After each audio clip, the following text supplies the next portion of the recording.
Oh, yeah. Blazing. Oh, cause I will never see, and I will never stop burning these fires non-stop. Yeah, oh, yeah. Alright. Are the leaders them a let the people down? Have them holding on to straw when them a drown. Are the leaders them a let the people down? They always make the people wear a frown. And the leaders them a let the people down. Them trying to blame it on the dancehall and the artists and the sound. We got it to let the people down. Then ask the ghetto youth them on my sound. Yo, Babylon a speak them words, but we no love how them sound. Cause them see them wanna turn it in a gun town. No forget to youth them turn in a gun clown. Gunshot a tear off them head crown. Well, every other day and next body them found. Well, in and them own a blood, missy said them drown. Who them boy I really wanted for clown. Shabbat shalom, sis. Shabbat shalom. Uncle team. The whole team of the whole team. The whole team. Oh man. Well, today is the day to be tired, so it's all good. It's rest day. Yeah.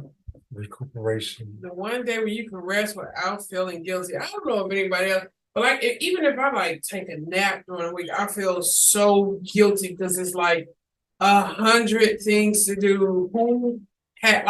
Who has time for naps? You know what I'm saying? And I could be like, I'm exhausted, I'm tired, I got a headache, I'm just gonna lay down for like 30 minutes. And I can try to lay there, but the things that I have to do never go away. And I just like I feel better just doing something towards the list, knocking something off the list of things to do. Hey. Although, I've seen this doctor, he said that attitude is what's killing America. Because, whereas, like you've seen where they was talking about like Japanese, is it Japanese or that work themselves, Asia, like people that work themselves to death. You know what I'm saying? And so like they showed this video of this like Asian kid on a train and he just fell out there. Because he was exhausted. You know what I'm saying? I don't know. You're the wrong person. Extreme. You're the wrong person to talk to because you're the reason I feel guilty for taking a nap. But Asia is extreme. Asia is extreme. But like doctors say the healthiest people is the people who rich and don't have to work. Well, no. Who take like an hour nap a day. There's nothing wrong with taking a nap. And it's not that, it's they rich don't have to work. It's just that they live a very simple life. Well, yeah, that's how it is in several places. Like, I want to say Sweden, in South America is very common to take naps midday, as well as like Italy, places like that. It's part of the custom. It's part of the culture. Take siesta. Take a siesta, yeah. No, that's different than being lazy. Well, yeah. And just, not want and my issue with like research studies that produce that kind of information is you always gonna have people to take that and run with it. And we're like, we're already living in a culture where people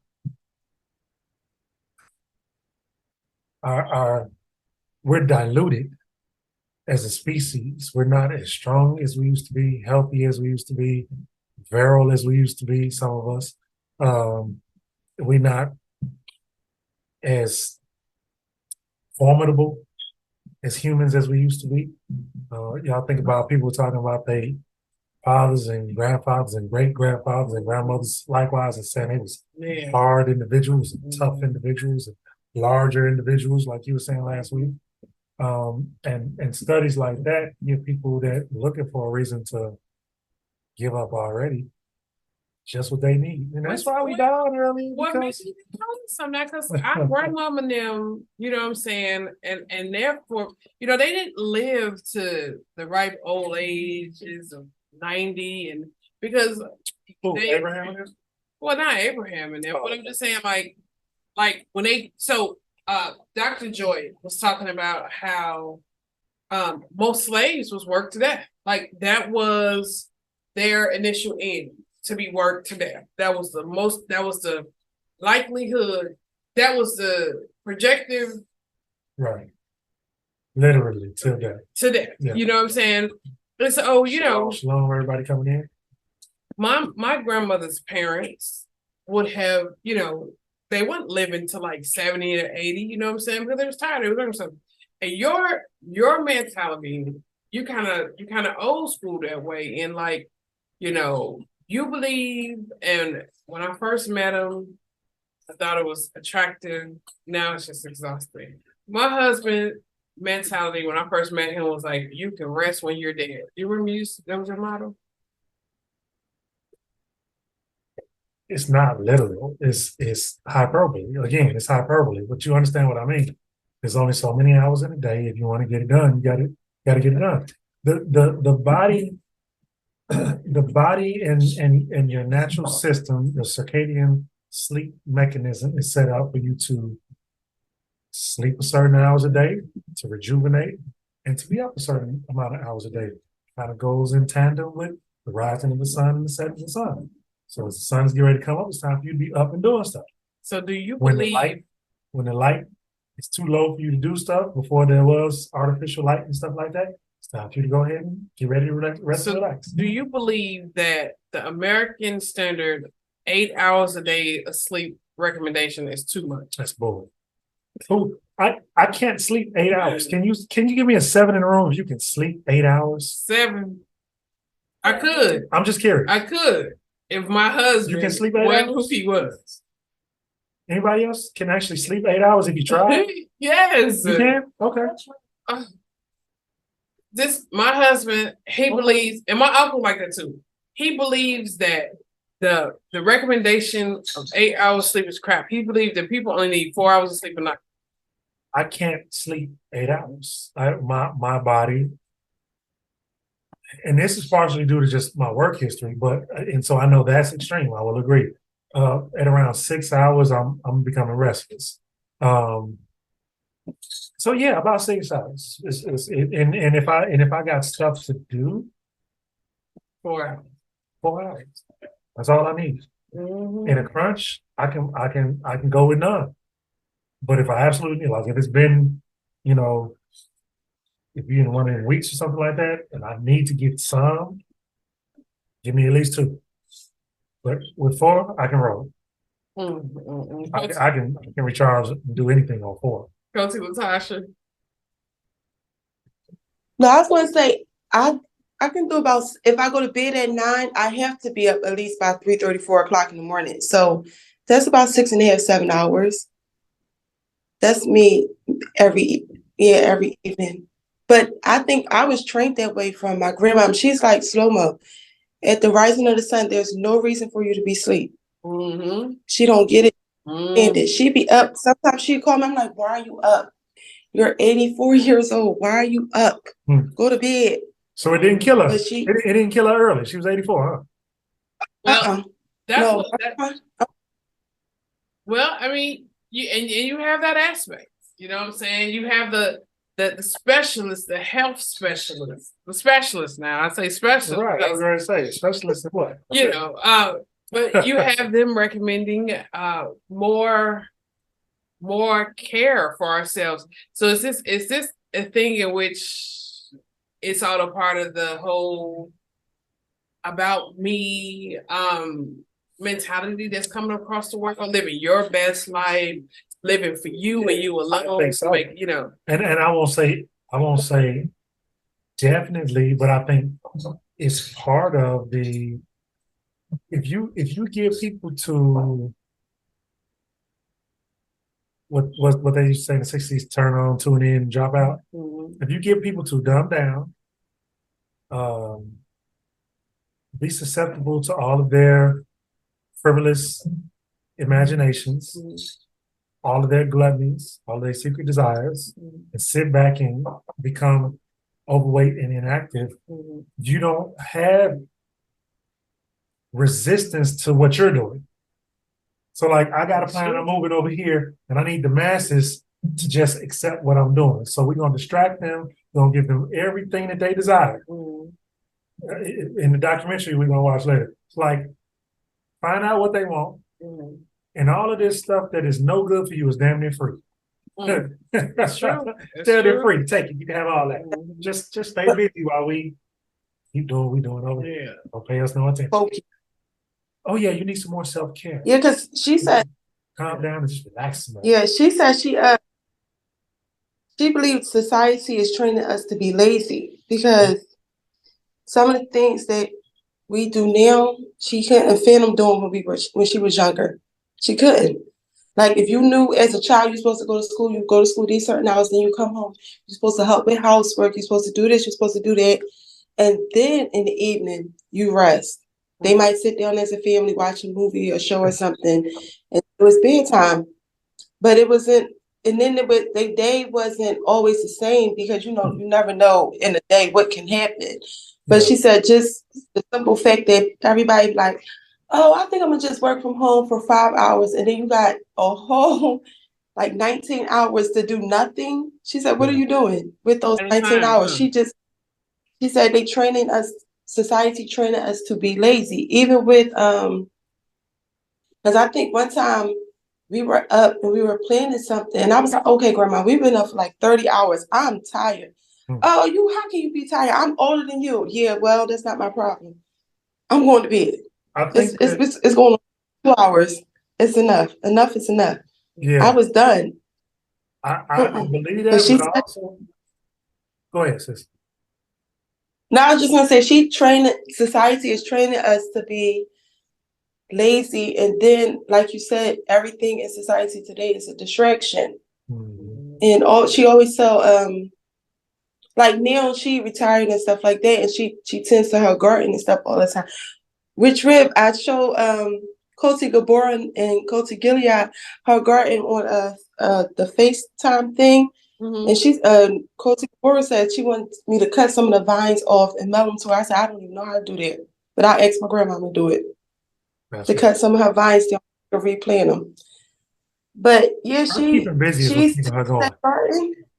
Yep, she tend to that garden and she'll be outside all day in the heat. I just be sitting there looking at her. I sit in the car and watch her in the nice cool air looking at her. I said, well, maybe we are being trained to be lazy because I'm not getting out this car to go outside in 95-degree heat to help you dig up a hole for you to put one little plant in. Nope. I know. Out there. That's why only got 95-degree heat. Right, that 95-degree heat must be nice. That's considered a nice day down here. We got 110 degrees. Feel like 125. Feel like when they but that's like an oven, ain't I? But here's the thing. I believe that's what's going on, but I also agree that there is an extreme of that, and because of what we went through in slavery, and because of what we dealt with after slavery, we've gotten ourselves into a pattern of still overworking ourselves and not taking care of ourselves. So I do think there is something there. Yeah, is there a balance? That's the question. Is there a healthy balance? I think that part of that healthy balance in a righteous understanding, though, would be without Torah, you can work weeks in a row. And like when me and you first met, I didn't mind. I would work nonstop, right? And so, but in Torah, you learn that you have to stop and take a break and give Yah. And at the same time, you're taking that break, you're giving your body a chance to rejuvenate. And so he gave us that. And I'm not saying you shouldn't take a break daily, but I'm just saying sometimes you get busy. And with us trying to come from behind in this race, we need to know that sometimes you're going to have to work double time, overtime, extra fast, extra hard, put in extra hours. One of the things me and Nick was talking about last week. You're going to have to go above and beyond what's normal or what's considered normal or what's considered average to be, as you like to say, extraordinary. I like to say it like that instead of extraordinary. This is above and beyond ordinary. You don't get to above and beyond ordinary by doing ordinary things or being like ordinary people. That's just a fact. Extraordinary. You got to do extraordinary That's work. correct. And I think for me, and then after I finish this, Coach Kimmy, you gonna come on right on back up to the mic. That's right. I think for me, I feel like if you earn your rest time and reward time, I think you should take it. I think the injustice comes in, and there's always going to be a little bit more to be gained. You know what I'm saying? There's always going to be that. I mean, like, if not, you wouldn't have people like, what's the guy on Amazon? Still hustling the way that he hustled. Why are you hustling like that? You the richest, but still he lose sleep. And the King Solomon said it best. He said he'd never seen a rich man that was able to sleep, because I mean, at some point, it's always going for Shabbat Shalom, Iman. Is always going for the next carrot. So right. You get that carrot, down the next one, and the next one, the next one. And I think the injustice comes in, and not stopping and acknowledging the roadblocks you've passed, and stopping to reward yourself, enjoying it. Yeah, you know what I'm saying? I think that's what Shlomo said. And that's what he said. That is what he said. Somebody got a YouTube channel, and I like the name. Mm-hmm. And the name is Earn Your Leisure. Mm-hmm. And every time I hear that, I think of Shlomo and just the idea, and I get it, because as hard as I do work, when I do come in and I make my way to my room and I sit down in that chair and pour me a cocktail and I sit down and rest, I am enjoying myself. I'm not just taking a break. I'm enjoying myself. I'm reflecting on the day. And that's what I'm thinking a little bit about the next day. Yeah. I know I worked hard, but I'm good with working hard. I'm never scared of work. Yeah. I'm enjoying now, reflecting on what I've accomplished. And that's what King Snow, those are his exact words. He said, a happy man. So he said, first of all, happiness is something that can only be granted by the Most High. So you have YouTube videos, you have companies, you have all these companies getting billions of dollars off promising happiness, because people are so unhappy, not understanding that your happiness comes from the Most High. So you're going to always be seeking happiness. But King Solomon said only Yah can grant happiness. So Yah used happiness as a reward system. You know what I'm saying? That's why you'll see like people that you would think wouldn't have a lot, but they're the happiest people. You like, what do you have to be? You drinking out of the sidewalk fountain. You know what I'm saying? And so, but they're happy because the Most High has granted them happiness. And so he said that King Solomon said that what he found, the happiest man he found was a laborer who works hard in the field, who works hard out in the field. And then he comes in after a long day work, sit down to rest, and have himself a drink. He said a strong drink. He said a glass of wine or a strong drink, something like that. But enjoy it. But to have a drink. Yeah. And he said that man is happy because, you know what I'm saying? Versus like he said he's never seen a rich man able to sleep. And so a rich man always about that bag. You know what I'm saying? You're the richest person in the world, but you always grinding. What do you have to, you know what I'm saying? And so that chasing riches is a trap. It's a trap. And although we do it, because we've been trained to do it, and you have videos show you, when you can afford a yacht like this, you can be happy. See, we on our yacht popping bottles, but once that camera stop, they back on the grind. You know what I'm saying? Exactly. Using covetousness. Training. Okay, you know what I'm saying? And so what is happening? What is rest but stopping to smell the flowers? You've got to stop. Smell the flowers. Kimi, come on to the mic. Now y'all see me put my hand on. I had to put my hand back. Well, we see you put it up, more importantly. No backseats. You can't take any backseats. Yeah, I heard that. I was thinking about y'all seen WALL-E, the Disney movie? Mm-hmm. WALL-E, and you know how everybody was fat and floating around on them little things, and their bones was missing, and that's what I was thinking about when Tasha was talking about how she said that they was making everybody lazy, Yeah. And I mean, especially in this country, everybody overweight. You know what I'm saying? We all, not ain't gonna say we all, most of us walking a little slow. We can't take the hill. We'd rather get on the elevator, not the stairs. Yeah. You know what I'm saying? And everything that is bad for us is free. I mean, everything, literally, not just food. So that's what it made me think about Wally. Everybody was fat and floating around on them little things. You know what? I was talking to the children the other day, and we was talking about something about so we was in a store and we looked at a food item like a pack of noodles, and this certain kind of noodles, the back of it said, "Warning: cancerous and reproductive issues." That's all it said.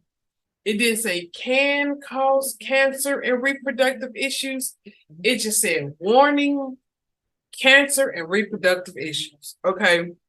And we was talking about the food and how the food that we consume here in America is completely banned in other countries because the products they put in this food to expand it is also expanding us. So the same thing, the same thing they do for a chicken nugget, all that filling in to this much chicken, that much filler, you know what I'm saying? Once we eat that, now that filler's inside us doing the exact same thing it did to that chicken, you know, filling it, expanding, you know. Go ahead, man. I have an Australian friend in school. He just came to Australia, to America in August. And so he's on the track team, and he was like complaining a lot about all of the foods. And I said, like, what's some of the worst things? He was like, for example, American cereals are like a dessert. Australia. He said it's like a dessert. Wow. Yeah. And we feed our children that every morning. Wow. You know what I'm saying? Well, not we, but you know, America. Yeah. You know what I'm saying? Hey, Shabbat Shalom, Coty. There are cereals, Shabbat Shalom, sis. There are cereals that we could eat here in America that aren't that bad, but they're not highly marketed, or if they are marketed, they're marketed to like elderly, or they're marketed to people who already have the problems that came from eating the sugar cereals. And then they market you the Cheerios. Yeah, for heart disease. And for heart healthiness. The Wheaties for your bowels. Okay. Yeah. I was talking to several people recently because it's been a recent conversation among, you know, my circle, about visiting places like Africa. And the adjustment, we talked about this, I'm just sharing with them, the adjustment to what it's like over there, and how some people say it's so hard because everything's either so expensive or so volatile or something like that. I'm using Africa as an example of somewhere that's not a first world living experience. And then the people who are a little bit older, more mature, make the simple assessment that if you can just adjust and realize that the way you're used to living in America is not the way the rest of the world lives, it's not bad.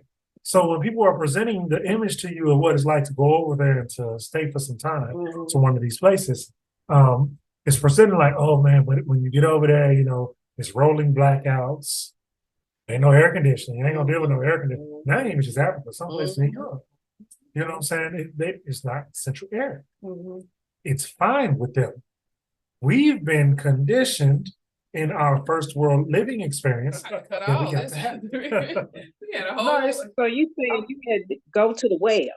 You got to go to the well. You got to go to the well. You got to go to the well. Okay. Go to the well. Ain't nothing wrong with a little well water. Ain't nothing wrong with that, sis. Ain't nothing wrong. You got to do what you got to do with that well. Now, here's the thing, though, Coty Antoinette, you know, and I know, and everybody who have experienced well water know that takes some getting used to as well. It does. You got to learn how to be okay with that little extra, that stagnancy, extra that well water got. Yeah, you got to boil that well water. Yeah, that's like she said. My grandmother and my great grandmother, we had to go to the well and you boil that water first, and then you put it You get you some rocks and some sand and you pour it through there, and then you got you some good old fresh. This heathen and my children was drinking that stuff right out the well. They ain't even use cups most of the time. Them heathens just This is well water. Well, you talking about the spring or the well? The well water. Okay, the well The is one spring thing. I liked. I like the spring water. That well water. I was raised drinking well water when I went to visit family in the South. Yeah. And maybe because it was pumped up into the house and not just actually out at the well, maybe there was a filter I don't know about, but it still had that well essence. Well, you just had to get used to it. I was trying to figure out a nice way to say it, but yeah. That's why I travel. It's a little funky, but it's water. And when you're thirsty, it is what it is. I travel with my Berkeley. I run some of that well water through the Berkeley. But see, that's what I'm saying is that's an extra step that's unnecessary for me at this point. It's water. It's got a little funk, but that water smells like a fart. Listen, them minerals. That's what salsa is. Them minerals and them vitamins that's in that well water is okay and probably necessary for your what? For your body. You talking about vitamins and minerals that are in the earth that you need. It's hard for me. You can over sterilize. Yes, it does. It smell like boiled eggs. It does.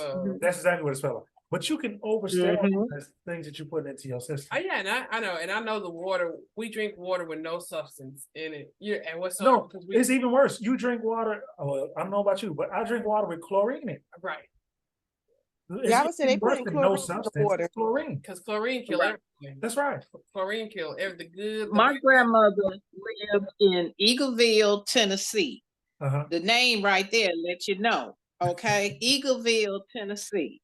And every summer I went down there, and you knew how to go to the well. You had to pump the water with that pump, and you go out in the morning and you get you some water to take your bath with, and then you go out and you pump the water to cook with, and you pump the water to wash with. I'm talking about straight up country, not country, but country. Straight up country. You had to get out there, you had to go to the hen house, and you had to get the eggs. You had to go to the smokehouse and get the bacon. Okay, so I'm talking about work. And it's no vital, it's no, you have no time for what they say, what's the devil's idleness. Idleness, yeah.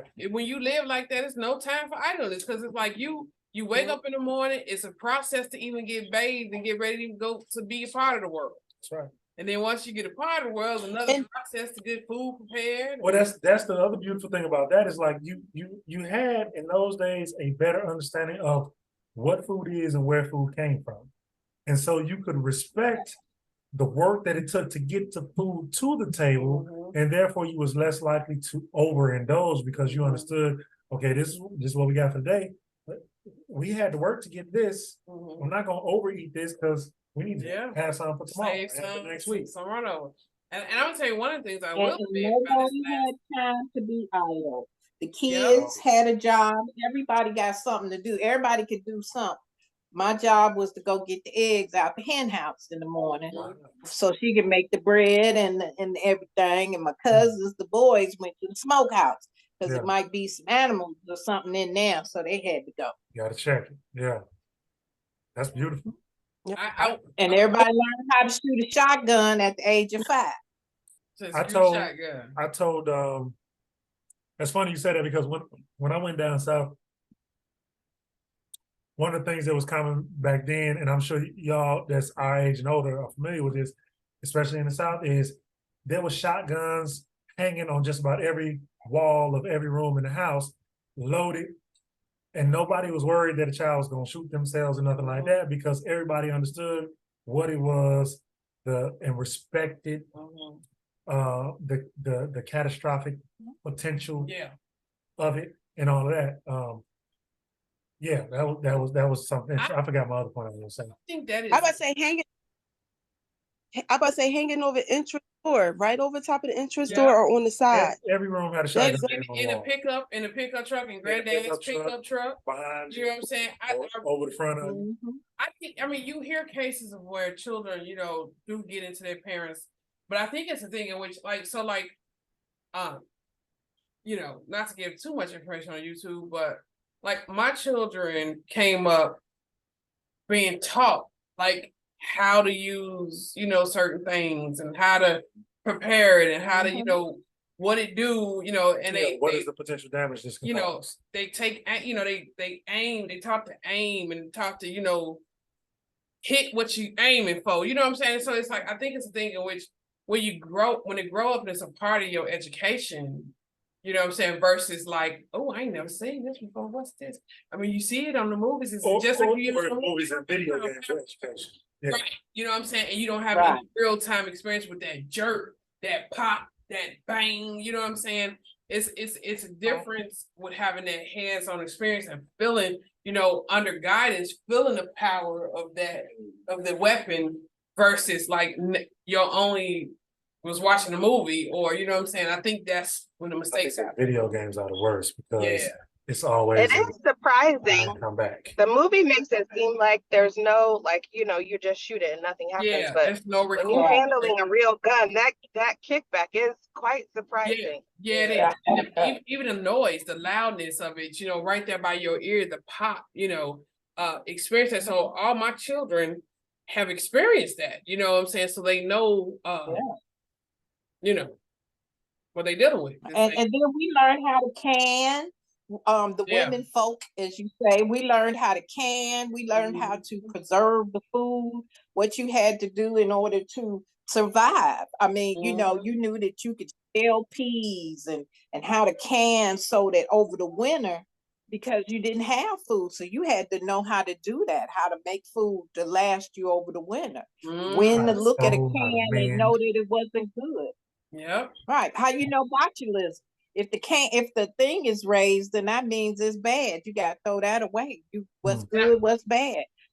We need to relearn all of them, Posey. Like I really think it's basic important. Emergency skills, how to main wounds, all that. You know, you get out there on the road and you get a rip in your jeans. You can't just stop at the stove and get some old jeans. You don't just me and my wife's on. You don't just throw them jeans away. No, you get out there and sew them things up. You gotta sew them up. You know what I'm saying? So even learning simple skills on how to mend your clothes when they, you know, how to mend them, how to make them more durable. Right. You know, sometimes maybe in the summertime, like, you know, if you got a pair of pants, maybe in the wintertime, you need to sew on some support in there, you know, sew another layer on for the winter to double up and take it off in the summer. To, you know, but if that's one of the you got two pair of pants, your clothes.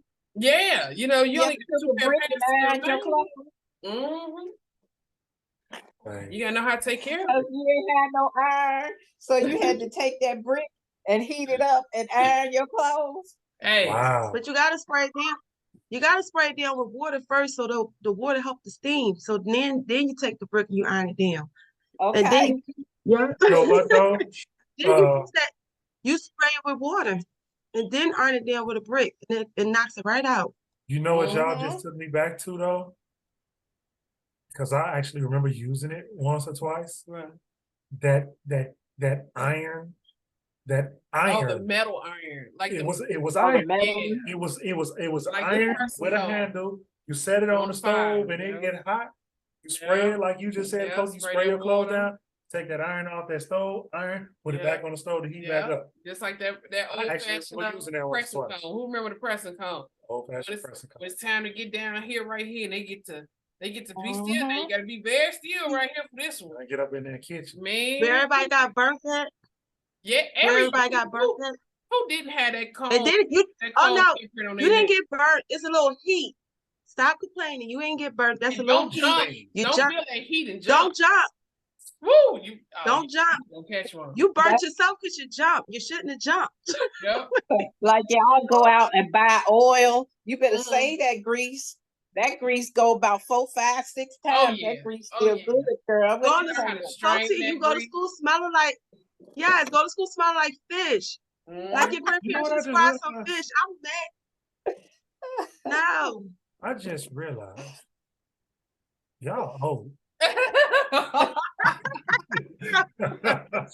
not. I'm like, I'm proud to say that I'll be 60 about? years old next year. And hallelujah. I'll be 60 years old next year. I'm proud to say it. I've seen a lot. My children don't even know what it means. We got to teach them all this, so they ain't gonna make it. Like, you know, let's say something. It's part of the softening, like we were talking about earlier. It's part of the softening of society.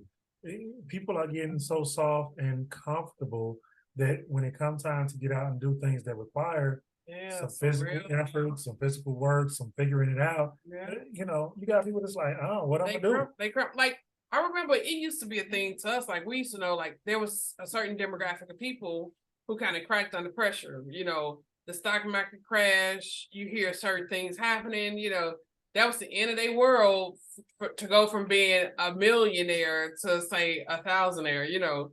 Yeah. But for us, you know what I'm saying? You know, mama got laid off. Daddy got laid off. So you know what that means. Yeah, I know what it means. Let me go. You know what I'm saying? They got them beans down there at the office. You know, they giving away a box of them beans. You get a box of beans. Yeah. I was about to say that. I said, because one time in Philadelphia, the hotels was laying everybody off. And my grandma, for a short period of time, she was laid off. When I say she cooked lima beans, I probably didn't eat for a month straight. Maybe a good month straight. I refused to eat because she know I hate beans. She told me something, no, you gotta make, because she had to make food to spread. It was like, well, during the time when I was younger, it's probably about a good 20 of us, 20. Yeah, like a good 20 of us. So my grandma used to always fix us dinners and stuff. I don't want to eat. I'll sit on that floor, and we ain't have chairs to sit at no table. There's too many of us. I'll sit on that floor and wait it out. I'll wait her out all night. Me and her sit up all night. I'm not eating that. If lima beans is my only option, I'm fasting too. Lima beans. I can't stand no lima beans. 55 years ago, my people were still using a chamber pot. They did not have indoor bathrooms. Oh yeah, because that's why I say indoor bathrooms. Well, at my cousin's house, Zion, 15, she just got indoor plumbing 15 years ago, the same year Zion was born, because we went to go visit. She was getting indoor because she got older, and her kids was like, you can't keep going to like the outhouses and stuff like that. Nobody is here. So they forced her to get indoor plumbing, and Zion only 15. And we went to go visit her to check on her and stuff like that. She just got indoor plumbing because she was just so conditioned to her ways. So she refused. Well, it's not just that. We have only come so far so fast. It appears like we've done this forever, but it hasn't been that long that our people have been able to advance to the point where we can live like others. Mm-hmm. So we see even in that, we see the blessing in that, because we know that the Most High say that the world is moving towards a certain destination, in which he say, you know, they're gonna be taking all their technology and their fancy things, gonna be breaking them down to make garden tools, you know, implements of garden, meaning I'm taking you back to the old school. And it ain't gonna be that big of a shock for us because of the curses. You know what I'm saying? We was forced to live this way. So even in, you know how they say the devil, you know, he look at us, he look at Jacob like, I can't never beat him, because even the bad turn out to be good for them. You know what I'm saying? So in the end, Jacob's still gonna win, or not even Jacob, just those that's been on the bottom, because we've been forced to live a certain kind of way. And guess what? The world is coming back to that. We gonna know what to do. Gonna know what to do. I was talking to my cousin last week, and we were talking about the different ages that we've lived in. And just real quick, I find it offensive to people that say, you know, slavery was so long ago, we need to stop playing the victim. That was so long ago, get over it. Because as y'all just said, that wasn't that long ago. It wasn't that long ago when people were still using outhouses, chamber pots and all that, sharecropping and all that. But anyway, we were talking about the different ages that society has transitioned through. The agrarian age, the industrial age with the Industrial Revolution. And we have been teetering on the outskirts of the age of information since, computers in the home computers and dial-up internet. And then, the internet that we have now, high-speed internet. But when COVID happened, COVID pushed us squarely into the age of technology and information, right? And so we talk about AI and these cars and how smart the cars are and smart the phones are and smart the houses are and all of that. And it's so crazy that those of us that aren't children and haven't grown up in the smart technology era, it takes us a minute to figure the stuff out. Like I'm speaking for myself. How do I get out of this car? I can't find a handle to get out of the car. How do I adjust the mirrors? I need to find on the computer screen how to adjust the mirrors on the car. And I hate smart technology. I ain't gonna lie. I feel like John Connor. I'm against the AI. I'm against the technocalypse. But I was joking with my cousin when we was having this conversation. I say, we gonna high tech ourselves right on back into the agrarian age. Yes, we are. Yeah. and bring it on. He agreed with me. He's like, and I'm like, bring it on, because that's what scripture say. That's Revelations all day long. All day. It is foolish that we've put, like, you put so much that everybody worried about AI. Everybody worried about AI. I'm not, because you've put so much stock into something that needs electricity to survive. So you mean one sun pulse is over? I mean, not even a major one, just a little zip, and it's wrapped. Yeah. So I mean, one EMP, what's it called, EMP? You know what I'm saying? Yeah. So we put so much, I mean, yeah, while electricity is, in electrical age, sure, it's something to be feared, but yeah, no, not really. Well, the lie is that the strategic lie is that this is sustainable.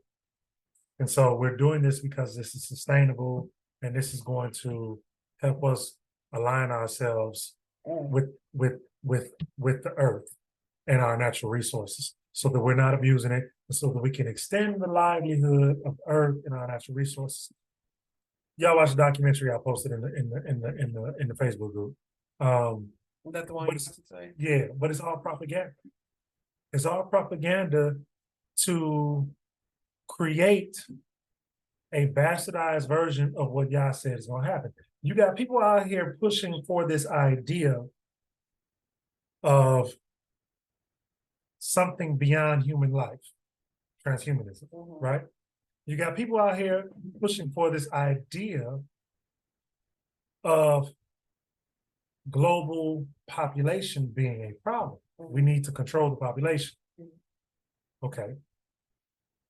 What I realized this morning as I was watching, I was like, wait a minute. And you got that version of that. But y'all said the same thing. Y'all said flesh and blood cannot inherit the kingdom. It ain't what you trying to do with the transhumanism, but flesh and blood cannot inherit the kingdom. In the twinkling of an eye, you will be changed. Right? Okay, great. Scriptures say, ain't gonna be but a third that make it. Okay, that's depopulation. All day. But it ain't the depopulation you got in mind. What he's saying is, only the people who submit to what I'm saying got to happen are going to be around. You can either humble yourself, or you can step on out there where everybody else gonna be. I need you to take one giant step to the back, please. Just stand on the X. Thank you very much. Yeah. Done. That's depopulation. It's not what they're promoting, but it is depopulation. Just some things I was thinking about as I was watching the documentary. Let me tell you something. There's a group of things that have not happened that prophecy says gonna happen. That's terrorizing. For example, we're living in a day of plagues. So yeah, we're getting these plagues, so we're starting to And the way the news handled it in such a way to make you think like, oh, it was here, but we conquered it. We've conquered COVID. You know what I'm saying? We conquered this, we conquered that, you know. But just think about things that haven't happened, like wormwood. Right. Scriptures say that, you know, something gonna happen with the water. And the water gonna be poisoned in a way that it kill off a third of man. You know what I'm saying? We haven't experienced that yet. Scripture says something gonna happen with the sun. Yep. They're gonna pour one of the angels gonna pour his vial on the sun, and then the sun is gonna do something and kill a third of man. Yep. We haven't experienced it yet. And so these things is just to come. And when these things happen, it's not gonna be a thing in which we know, you know, it's gonna happen. You know what I'm saying? It's gonna happen. So go ahead. A few thousand people gonna die of water poisoning before we realize, you know, and it probably happened today before they say, okay, we need you to stop drinking the water right now. The CDC is saying that there's something going on with the water. You know what I'm saying? Then, you know. Well, I'm thinking about what we were talking about last week with the idea of sometimes these things are happening, but we've been desensitized to it and not recognizing that we're witnessing a sign of prophecy. Yes, all day. For example, one of the prophecies was famine. Yes. And what my boy say in the song? He said, there is a famine. There is a famine. So they feed us genetically modified foods. Absolutely. The earth is not producing the food that it used to produce. And so now they're introducing to you fish that have been grown in a laboratory. In a farm raised. Farm raised. Whatever. Be careful. Watch out for that farm raised. And it's not just for my people who have this idea that, well, if you just become a vegetarian or a vegan, then you avoid all of that. No, they're doing it with the vegetables and with the fruits as well. Even more so. Yep. And so think about if you're not, just real quick, if you're not getting the picture and understanding that it is going to be necessary for self-sustainability, that you learn how to do the things they're trying to tell you you don't have to do anymore. They're trying to get you to put your trust in the system so that you understand the system got your back. The system's not going to let you down. We're going to keep you fed. But if you like Daniel in Babylon, you understand that, well, I understand the king got food and I understand he want to feed us, but if you don't mind, can I just grow my own separate little thing here? Because what I understand is that I can't partake in that. Whatever's going on with that, can I just eat this? I'm growing this myself. It ain't much, but it'll keep me going. So they call that the Daniel diet, which is Daniel said, just let us have the vegetables and the water. Because whatever Babel was doing with their meat, you know what I'm saying? It was something strange going on with their meat. But remember, Yachanan Mercer, he didn't partake of the meat or the vegetables. Honey and locusts. Honey and locusts. So whatever was going on with the vegetables and the meat of that time, Yachanan was like, no. You know what I'm saying? And that reminds me of why else. So Abiyah said in the scriptures that although he was showing these signs, men still refused to repent. So, and I used to think, I can remember as a kid reading that because I had this obsession with Revelation. Like, how could you see these things going on and not repent? Well, easy. Because the adversary covering them up. Famine, what famine? We got this new food called Soylent Green. And it can feed everybody. Soylent Green. Do you know I saw it on the shelf? I took a picture of it. I saw it on the shelf in Walmart not a whole year ago. That ain't even funny. Like, who would even do that? Who would even do that? Somebody sick. Some sick, twisted Jew. That's not even funny. I may have to edit that. You're gonna have to edit that. Come on, man. That's some sick, twisted humor right there. Like, you know what I'm saying? But how do you know that you're living in a famine and that being one of the signs of revelations so that you can repent unless the enemy cover your eyes? And so that's what he's doing. He covering our eyes to the point where there are going to be some signs in which he can't cover our eyes from. You know, they even covering our eyes with the chemtrails. You know what I'm saying? They're covering up the sun to try to the sun has gotten hotter. it is what it is. The sun has gotten to the point where even brown-skinned people are recommended to wear sunscreen. So they're spraying this chemical to try to block the rays of the sun so that people can still go outside, and you know what I'm saying? And every year the sun get more intense. And you know it now, boy, these planes out here, they flying up and down the skies, and they're creating this layer of cloud. Now each year this chemical for this cloud makeup got to get stronger and stronger because the sun gets stronger and stronger, right? And now it's so strong till you can go outside and you can you can wipe some of the stuff off your car, take it to the lab, and the the pieces of metal is now so big, you can look at it under a microscope. Right. You know what I'm saying? Well, they shooting up in the air from the factories now too. Oh man, it's crazy. You know what I'm saying? Yeah. Because the sun is getting to the point where, you know what I'm saying? What they said they're doing, and this is what they said. They said they are producing, and I can't remember what it was, if it was it was a metal. Mm-hmm. It's something on your periodic table. Mm-hmm. It's escaping me right now. But what they were doing is they were trying to create a layer within the Earth's ozone that would reflect some of that back up, as opposed to allowing it to continue to beam down. Yeah, that's what they say. How long before they can hide the sign of the sun? And it's like the most high, like, remember, 1,000 years for us is a day to him. And so when we thinking he being slow to respond or slow to act on something, this has all been in a day or two, maybe 3 for him.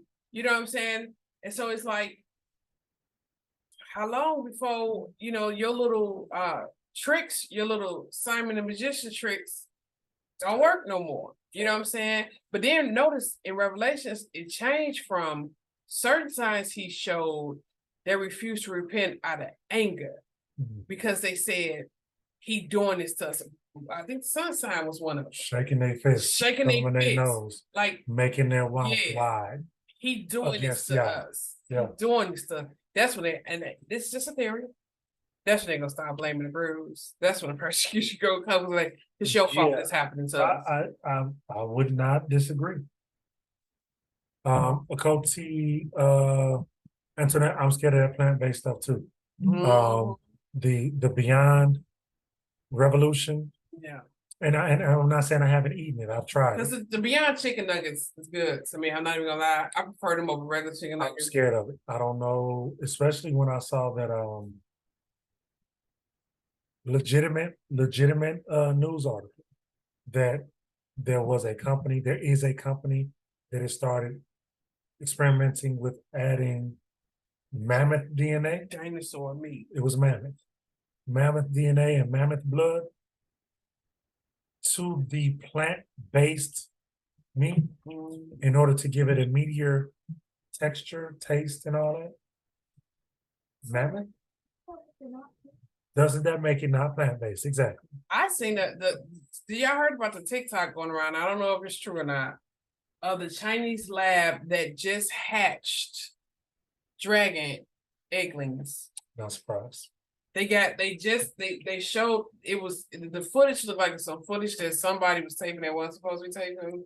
Like they was hiding. If they produced a movie called Jurassic Park, they are going to attempt to replicate prehistoric entities. And dragons were very real. If they showed you it in a movie, they are trying to do it. You would never have believed that there's a literal company at this juncture in our society that's actually called Skynet. Skynet. But there is. So there is an umbrella operation. There's an umbrella corporation. Umbrella corporation. There is when we heard about cybernetics in the Terminator movies, who would have thought that cybernetics was a term that was coined in the mid-40s by the scientific community?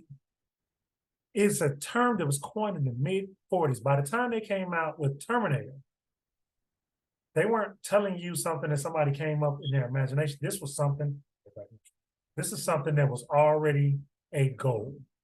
So by the time they came out with Terminator, you must understand that this is something they were trying to do. We can do it on film. We can't do it in real life, but I promise you, we're trying to do it in real life next.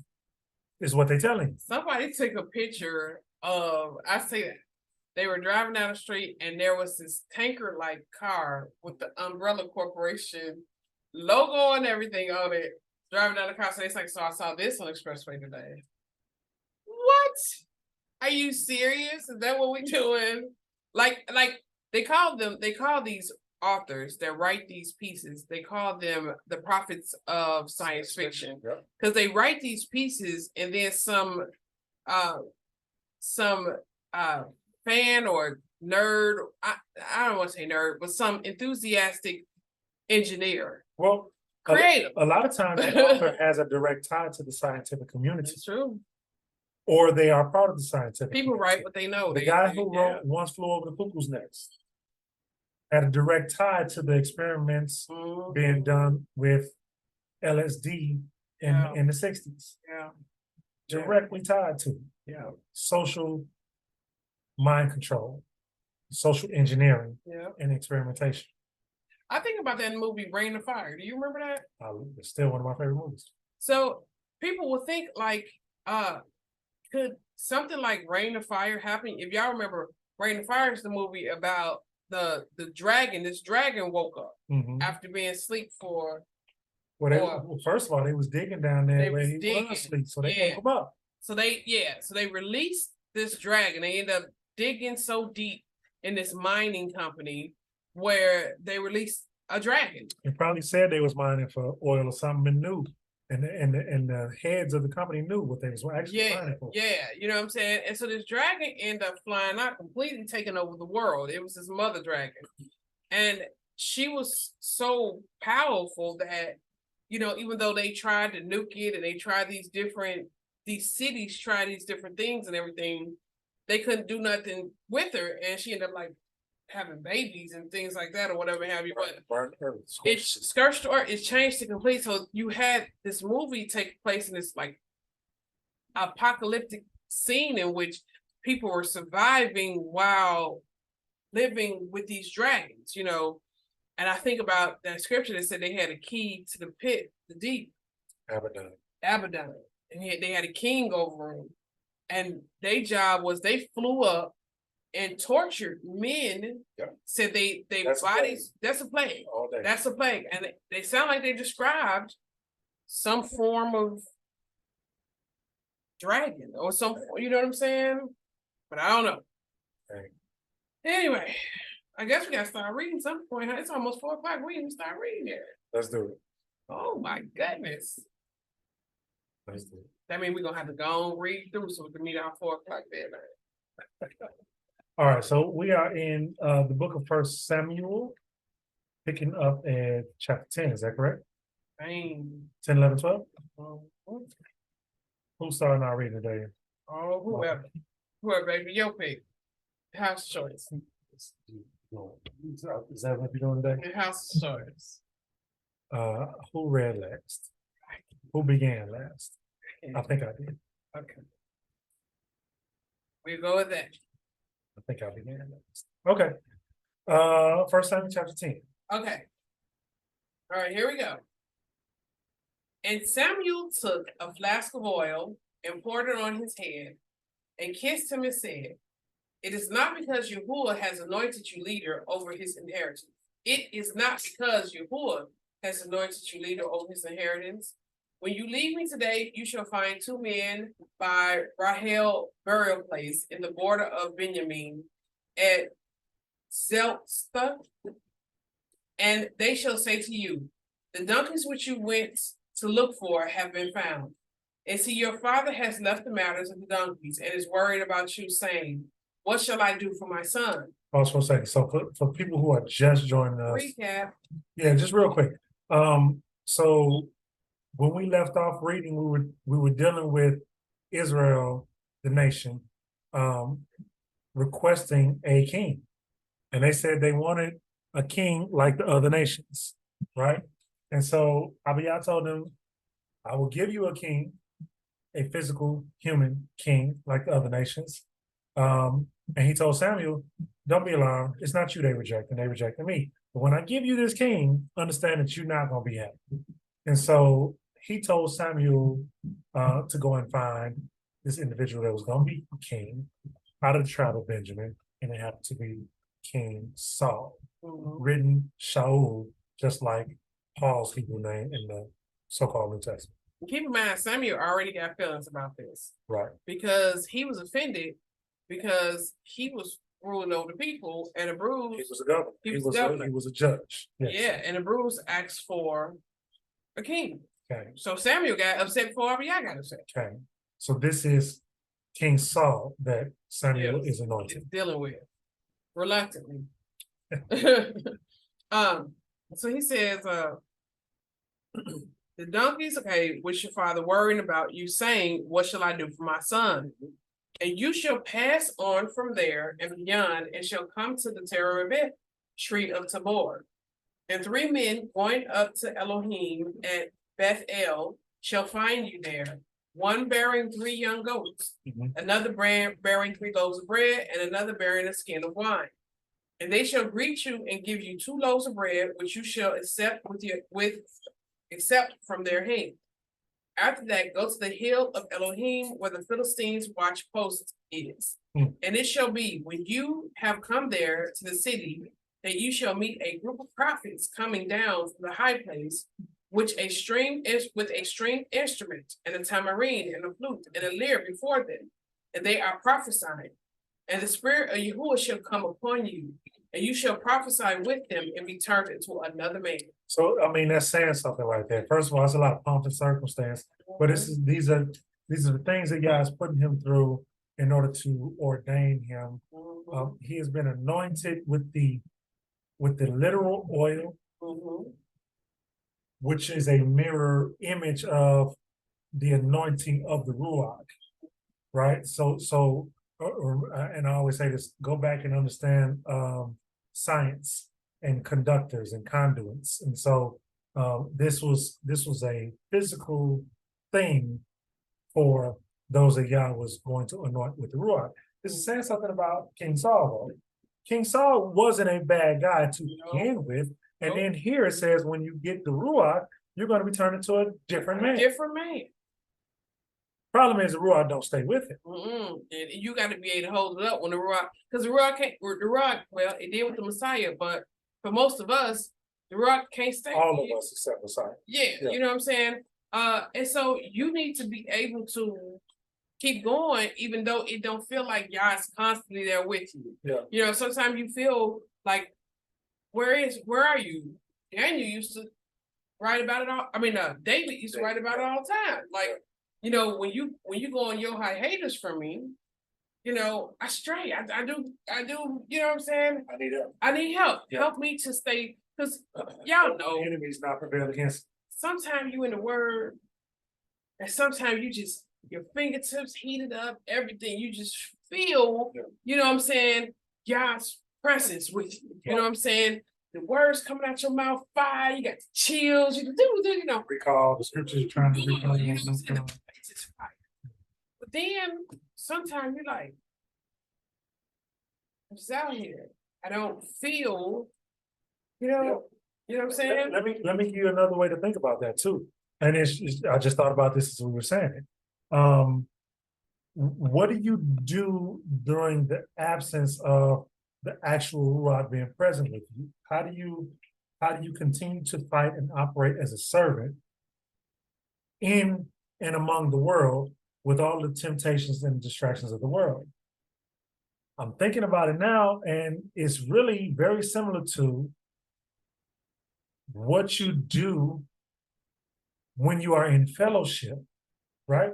You're going to act and behave a certain way when you are in fellowship on the Shabbat. It's true. Right? You're going to put your best foot forward. The same way you are putting your best foot forward when you operate according to the Ruach. What you do between Shabbat to Shabbat is the challenge. Then.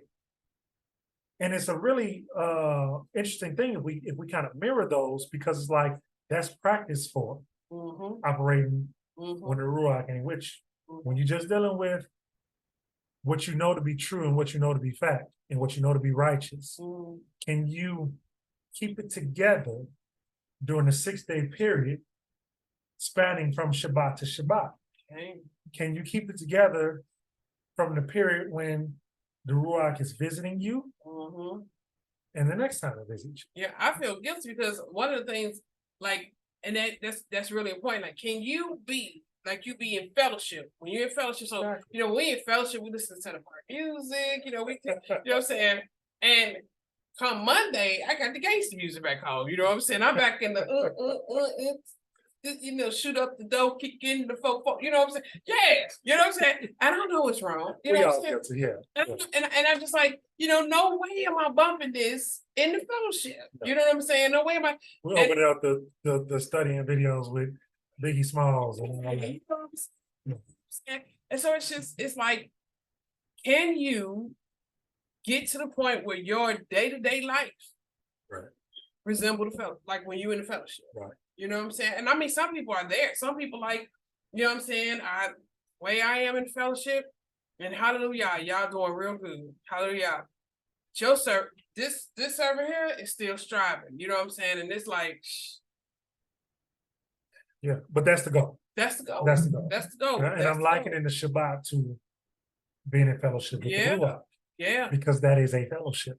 And that's what Paul said. He said, I prefer you to be in constance, you know, not married, so that your whole life is dedicated. That's right. To this Most High, this word. Yeah. But everybody ain't like me, and everybody wasn't like Paul. You know what I'm saying? Yeah, but I just want to really underscore that the Ruach being with an individual. When we're reading about the prophets and the Ruach being, that is a fellowship, just like the Shabbat is a fellowship, right? That is a fellowship with YAHUSHUA. The Ruach which was sent in the name of YAHUSHUA. And also, I like to point out that you have to be at there has to be a certain purification that goes on in order to 100%. So, like, you know, we talk to people all the time, and you know, people will be like, you know, even in my filth, the Holy Ghost was with me, was on me. Not scriptural. And that's just not supported by scripture. Even Daniel, even Samuel is taking this, what he told him about you gonna run into 3 people. Yeah, there you go. You know what I'm saying? This was a purification. These are all purification items. Yes. Everything that we just read about were items, and I wasn't gonna go there because you brought it up.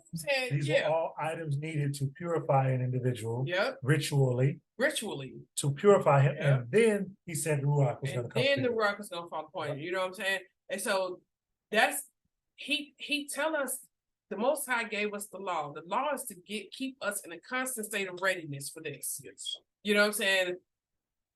We live in this nasty place. We're talking about the nasty people or whatever. Right. But that's what he meant. You know? Absolutely. Okay. Okay. So 7. Okay.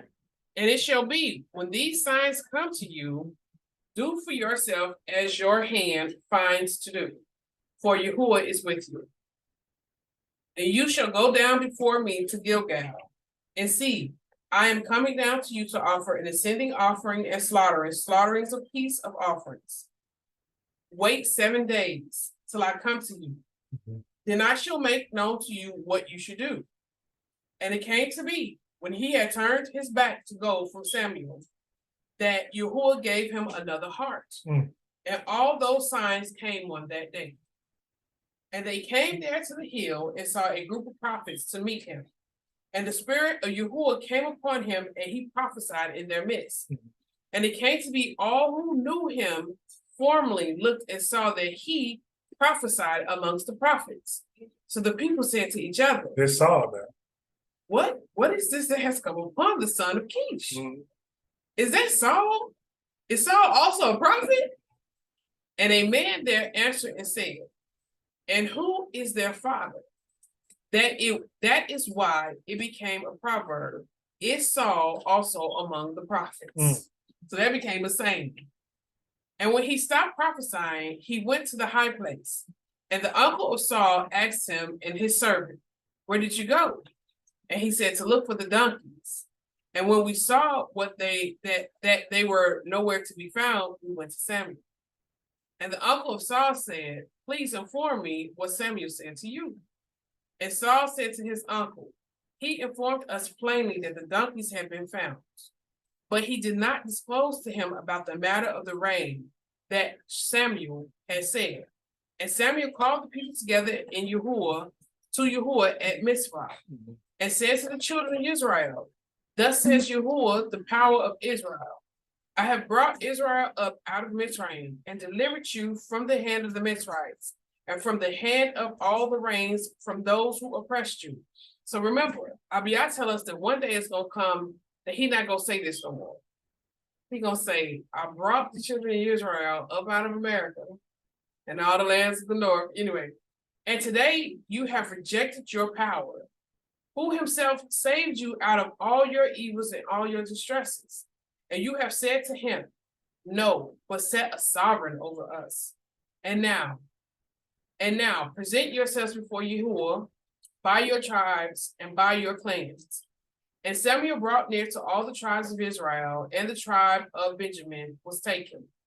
Then he brought near the tribe of Benjamin by their clans, and the clans of Matri was taken. And Saul, son of Kish, was taken. And when they saw him, he could not be found. And they asked again of Yahuwah, "Has the man come here yet?"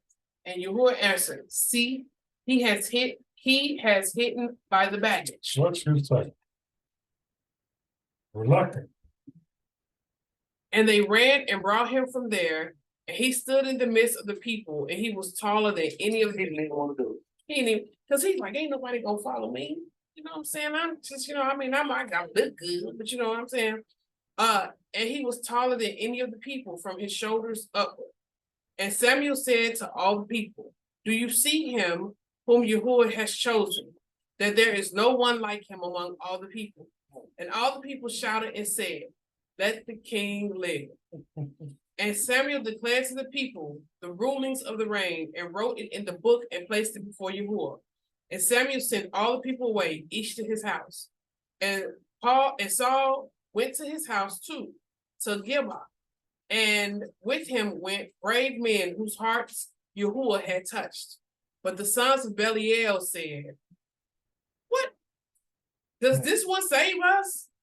And they despised him and brought him no presents, but he kept silent. Wow. Chapter 11. And Nahash. Y'all remember that term, Nahash, from the garden, from Genesis? And the Nahash was more subtle than any creature in the garden. This guy's name was Snake. So Snake. And he's an Ammonite. And Nahash the Ammonite came up and camped against Yabesh Gilead. And all the men of Yabesh said to Nahash, "Make a covenant with us, and we shall serve you." And Nahash the Ammonite answered them, "For this I make a covenant with you, that I dig out all your right eyes, and I shall bring reproach upon Israel." And the elders of Yabesh said to him, "Leave us alone for 7 days, so that we send messengers to all the borders of Israel. And then, if there is no one to save us, we shall come out to you." He wants them to take it right out. So he don't want no covenant. I don't want ain't no agreement. I come to conquer. Period. And the messengers came to Geba of Shaul and spoke the words in the hearing of the people. And all the people lifted up their voices and wept. And look, Shaul was coming behind the herd from the field. And Shaul said, "Why are the people weeping?" And they related to him the words of the men of Yabesh. And here we go. It's not like what happens in the church. The spirit of Yahuwah, Elohim, came upon Shaul mightily as he heard these words, and his displeasure burned greatly. Remember, we read a similar thing when it came to Samson. And Dawid is going to be similar. Think about that game, Wildebeest. What's that game? Alter Beast. Alter Beast. When the whatever came on him, ultra beast. He, you know what I'm saying? I know I'm saying my age, but I think it's Ultra Beast. I think you're is right. it ultra beast? I think it is Ultra Beast. Again, you're old. I know. I just exposed that. And his displeasure burned greatly. And he took a yoke of cattle and cut them into pieces and sent them throughout the borders of Israel by the hands of messengers, saying, whoever does not go out with Shaul and Samuel to battle, let this be done to his cattle. And the fear of Yahuwah fell on the people, and they came out as one man. So again, spiritually, if we understand this spiritually, this was not Shaul scaring the people. The fear of Yahuwah fell on the people because Yahuwah was doing a thing. The spirit of Yah fell on Shaul, and the spirit of fear from Yahuwah fell on the people. Okay. Shaul is just a tool. All right, just making sure. And they all came out as one man. And he mustered them in Bezek. And the children of Israel were 300,000. And the men of Yehudah, 30,000. And they said to the messengers who came, say this to the men of Yabesh, Gilead. Tomorrow, by the time the sun is hot, you shall have help. Then the messengers came and informed the men of Yabesh, and they rejoiced. So the men of Yabesh said, tomorrow we come out to you, and you shall do to us whatever seems good to you. And it came to be on the next day that Shaul put up the people in 3 companies, and they came into the midst of the camp in the morning watch and struck Ammon. So Ammon is the forefather of the progenitor of the Ammonites. So this is still saying the Ammonites. And struck Ammon until the heat of the day. And it came to be that those left were scattered, and that no 2 of them were left together. And the people said to Samuel, who said, shall Shaul reign over us? Bring them in so that we put them to death. Wow. So all them that spoke up against Shaul, after he did this, they like, let's kill him. Yeah. Again, this is Yah, right? You have people who are unsure about whether or not Shaul was the guy. And Yah did this thing. The guy. Was that the guy? Is he? No, you know, like we got a new quarterback on our team, and they're trying to understand, is this the guy, or do we need another quarterback? Right? And so Yah did this to show them, no, this is the guy. That's the guy. Right. And so now that they sure this is the guy, they're like, wait a minute, because I wasn't sure, but I didn't say nothing. I didn't speak up. You demons tried to play us out of the game. Yeah, you actually vocalized your distrust for our Yah. Because this was obviously our Yah. Okay, bring him out. Bring him out. Bring him out. Bring him out. Yeah.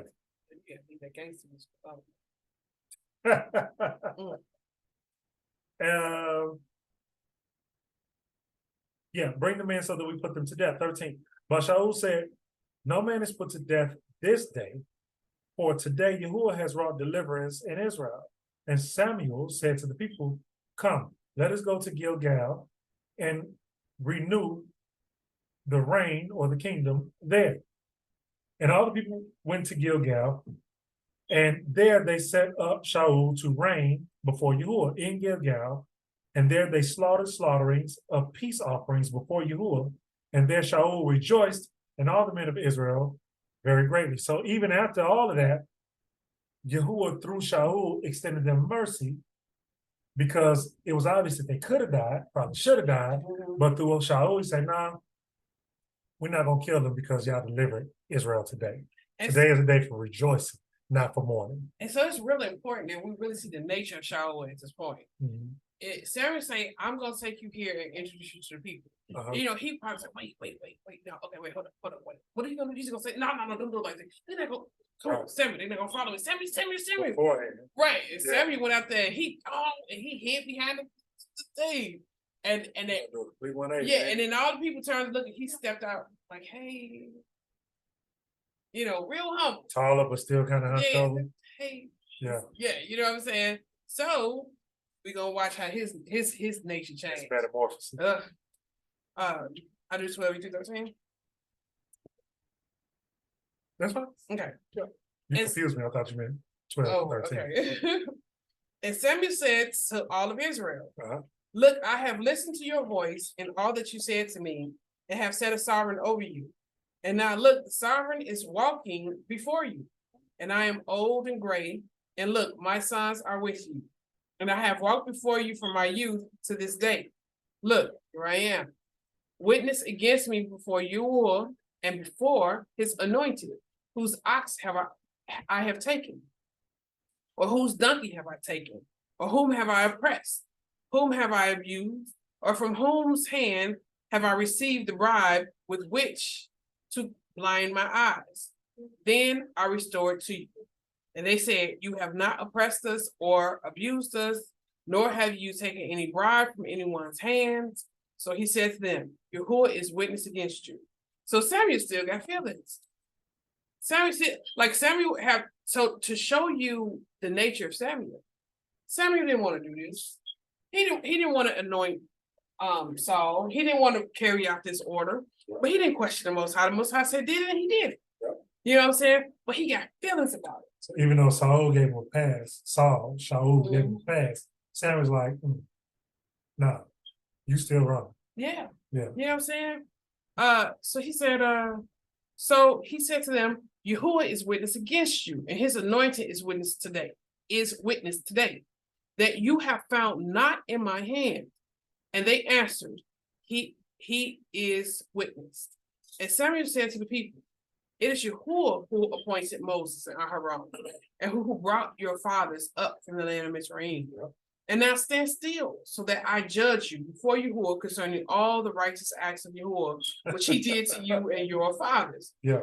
When Jacob had come to Mizraim, and your fathers cried out to Yahuwah, then Yahuwah sent Moses and Aaron, whom brought your fathers out of Mizraim and made them dwell in this place. But they forgot Yahuwah their Elohim. So he sold them into the hand of Sisera, commander Sisera. That's right. Is that what we're just talking about today? No. It's spelled differently, but it's the same. It's the same? I believe it's the same place. Yeah. Wow. Commander of the army of Hastur, and into the hand of the Philistines, and into the hand of the sovereign of Moab. And they fought against them. And they cried out to Yahuwah and said, we have sinned, because we have forsaken Yahuwah and served the Baals and the Ashtoreths. And now deliver us from the hand of our enemies, and we serve you. And Yahuwah sent Jerubbaal and Bedan and Yiptah and Samuel, and delivered you out of the hand of your enemies round about, and you dwelt in safety. And then when you saw that Nahash, sovereign of the children of Ammon, came against you, you said to me, no, but let a sovereign reign over us, when Yahuwah, your power, was your sovereign. And was keeping you safe and was doing everything you needed done. Every time you said help, send somebody to help you. Yep. Now you said, no, we need a king. And as Red was pointing out, like the difference between Saul now and Saul later, I also want to point out the difference between Saul and Samuel, as you said, because Saul gave them a pass, but Samuel got what we refer to as righteous indignation. Yeah. It's not like a false humility or a false I'm just gonna let that go. He like, no, I'm upset about what you did. I want you to know I'm upset. And I want you to know. Yeah. I'm not trying to make you happy. I'm trying to get you to understand just how bad this was. I dedicated my whole life to you, people. You know what I'm saying? Even though y'all said, don't be mad at them. It's not you. Yeah, it's me. It's me. They rejected me, not you. Samuel's still mad.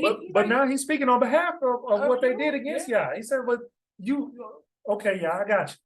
You rejected Yah.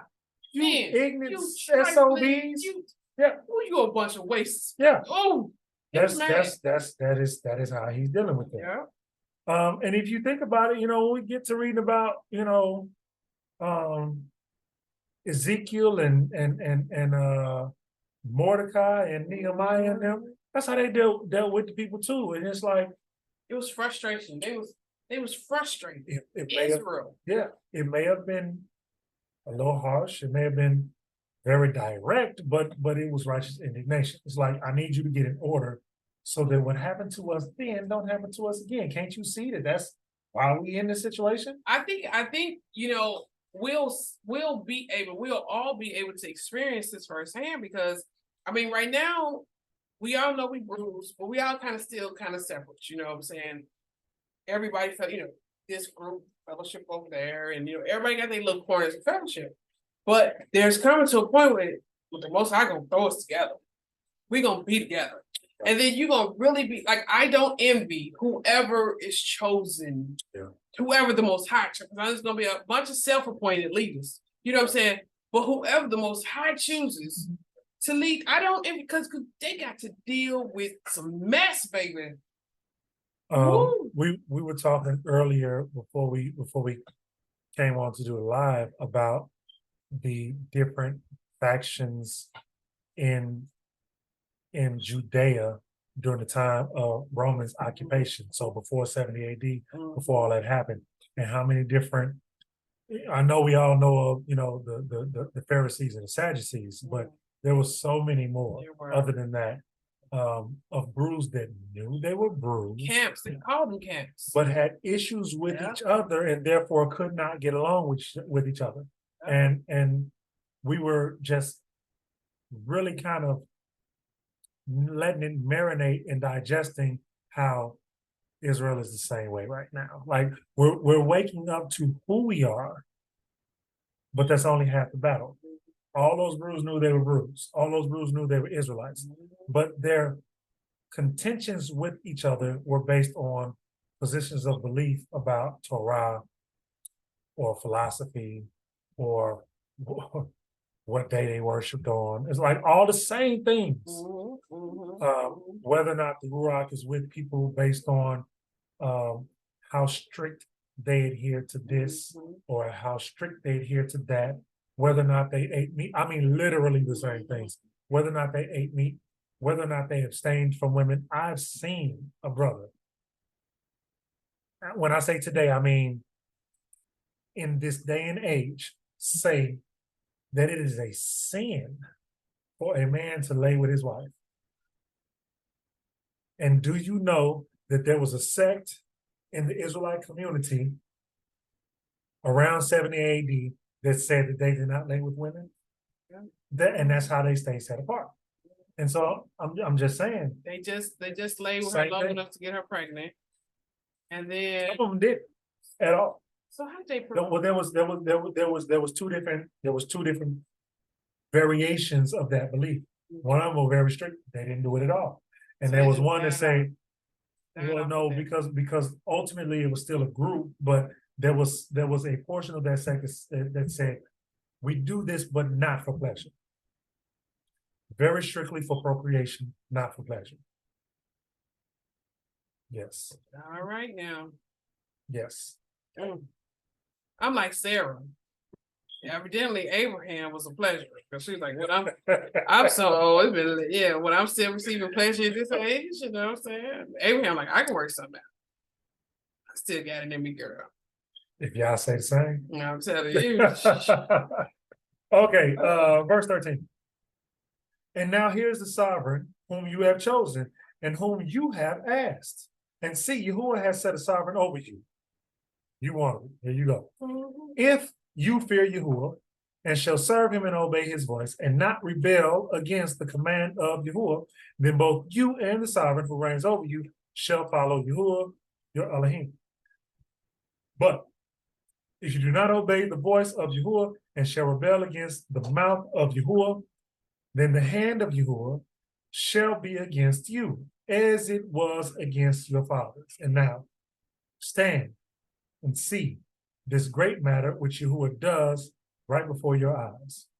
Is today not the wheat harvest? What's the wheat harvest? That's boots. Boots. Is today not the wheat harvest? Let me call to Yahuwah so that he sends thunder and rain. Know then and see that your evil is great, which you have done in the eyes of Yahuwah in asking for yourselves a sovereign. And Samuel called to Yahuwah, and Yahuwah sent thunder and rain that day. And all the people greatly feared Yahuwah and Samuel. And all the people said to Samuel, pray for your servants to Yahuwah. So wait, real quick, to just to confirm that this is bull, why would thunder and rain be an upset spell? because they was out there in booths. And so he said, you know what I'm saying, I'm saying thunder and rain, so this ain't gonna be no. Makes it unpleasant. This makes it very unpleasant. Yeah. You know what I'm saying? And it's not the rainy season. It's the harvest season. Okay. So, I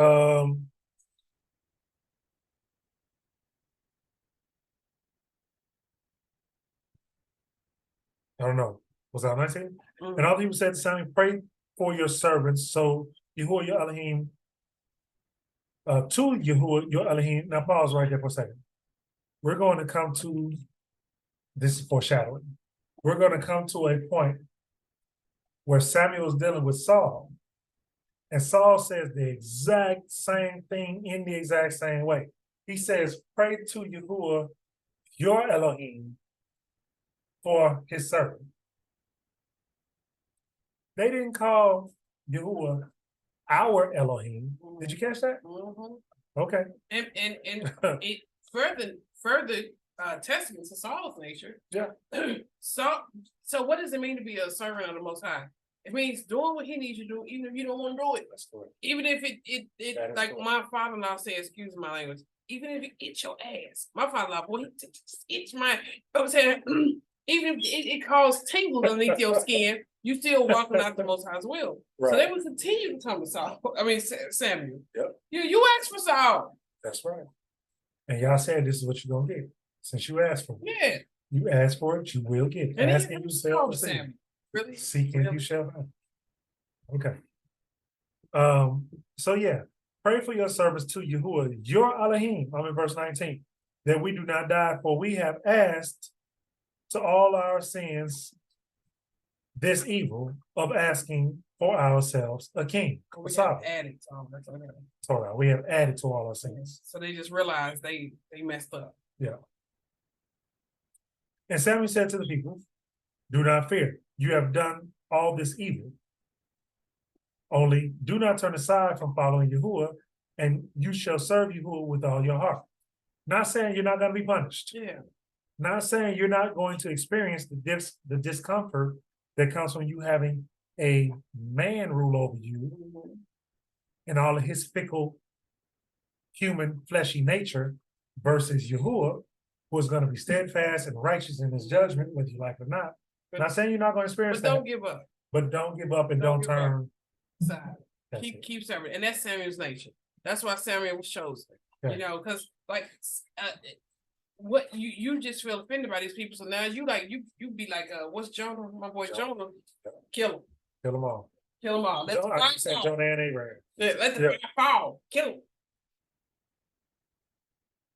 What you doing? You open up a hole in the earth. Let me step to the side. Yeah, would you right here? Okay, yeah. There's some of them hiding behind the bush, Father. Yeah. Get them. Don't let them escape. You know, they're procreate. Samuel wasn't like that. Let me tell you who else wasn't like that. Moses wasn't like that. Yeah. When Yah said, "I'm thinking about scrapping this and starting over with you, Moses," and this is Moses being a similitude of Messiah, right? Because think about the parable of the garden and the gardener. The owner of the garden and the tender to the field. Moses said, hold on, let's not scrap it. Yeah. Even though you said, because that would be flattering to somebody who is a narcissist. Yeah. You want to start with me and my seed? Oh, man, that's all I've been saying the whole time. Well, okay. Moses said, no, let's see if we can work with them. Yeah. Similar to the Messiah in Moses. And even Aaron, you know, running when them people dropping dead. After all the hell they had put Aaron through, who would have said that drop it. You know what I'm saying? But Aaron, you know, ran even through himself on the altar. You know what I'm saying? It's symbolic of literally sacrificing himself, just like Messiah did. This is the nature of the beings in which Abiyah chose to work for him. Now think of the nature of some of these leaders out here. You know what I'm saying? They not sacrificing themselves for nobody. What? Come on. Nope, not at all. 21. And do not turn aside after worthless. The equivalent word for worthless in Torah is vain. Just so y'all understand. Vain don't. We use the term vain in these days and say, oh, such and such is vain. As in narcissism. They only care about themselves. Well, vain in Torah is equivalent with worthless. Okay. Do not turn aside after worthless matters, which do not profit or deliver. They cannot save you, for they are worthless. They are vain. For Yahuwah would not cast away his people for his great name's sake, seeing it has pleased Yahuwah to make you his people. Wait, hold on. So even though Israel sinned, and even though he punished Israel, the Christian church does not now stand in place of Israel. Absolutely. The Catholic Church don't now stand in place of Israel. Muhammad and Islam don't now stand in place of Israel because Israel messed up. Are we sure? No. Because here it is in Torah. Yahuwah would not cast away his people. Why? Here's the why. Not because you were so good, for his name's sake. I'm not going to let my name be besmirched among the nations.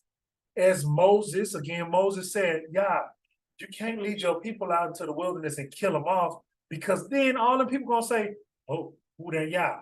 He was taking you out to do so many great things, he killed you off. Yeah, I said, no, I'm not gonna do that. But if you're of the nations, listen in, look at it like this though. The sin of Israel's hard-headedness, stiff-neckedness, opened up that's correct. Opened up the way for then you to come in. Absolutely. You know what I'm saying? So if because it was people of the nation showing. That's right. Well, Cornelius showing they could appreciate it. I want it. I love it. I know. Yeah, I love him. I'm willing to serve him. I don't know what you're doing, but I'm willing to serve him. You know what I'm saying? Romans 6, 7, and 8. All day. Yeah, Romans chapter 6, chapter 7, chapter 8. All day. You know what I'm saying? Goes into all that. Yeah.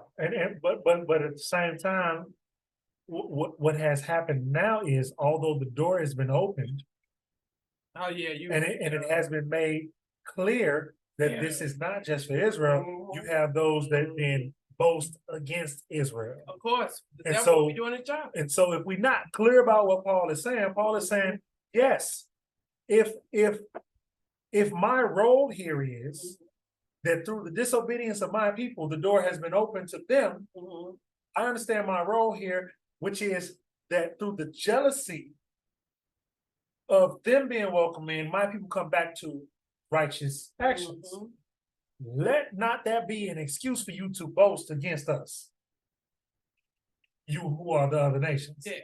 Because if he could graft his own back into the branch, I'm sorry, if he could graft the wild into the branch, how much easier is it for him to graft the natural? The natural. Yeah. You're the wild. Right. Okay.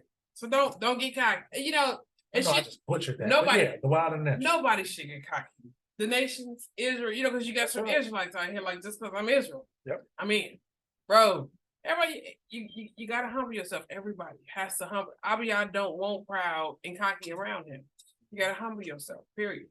The wheat and the tare. Period. Absolutely. Okay. And all the people went to Gilead, and there they set up.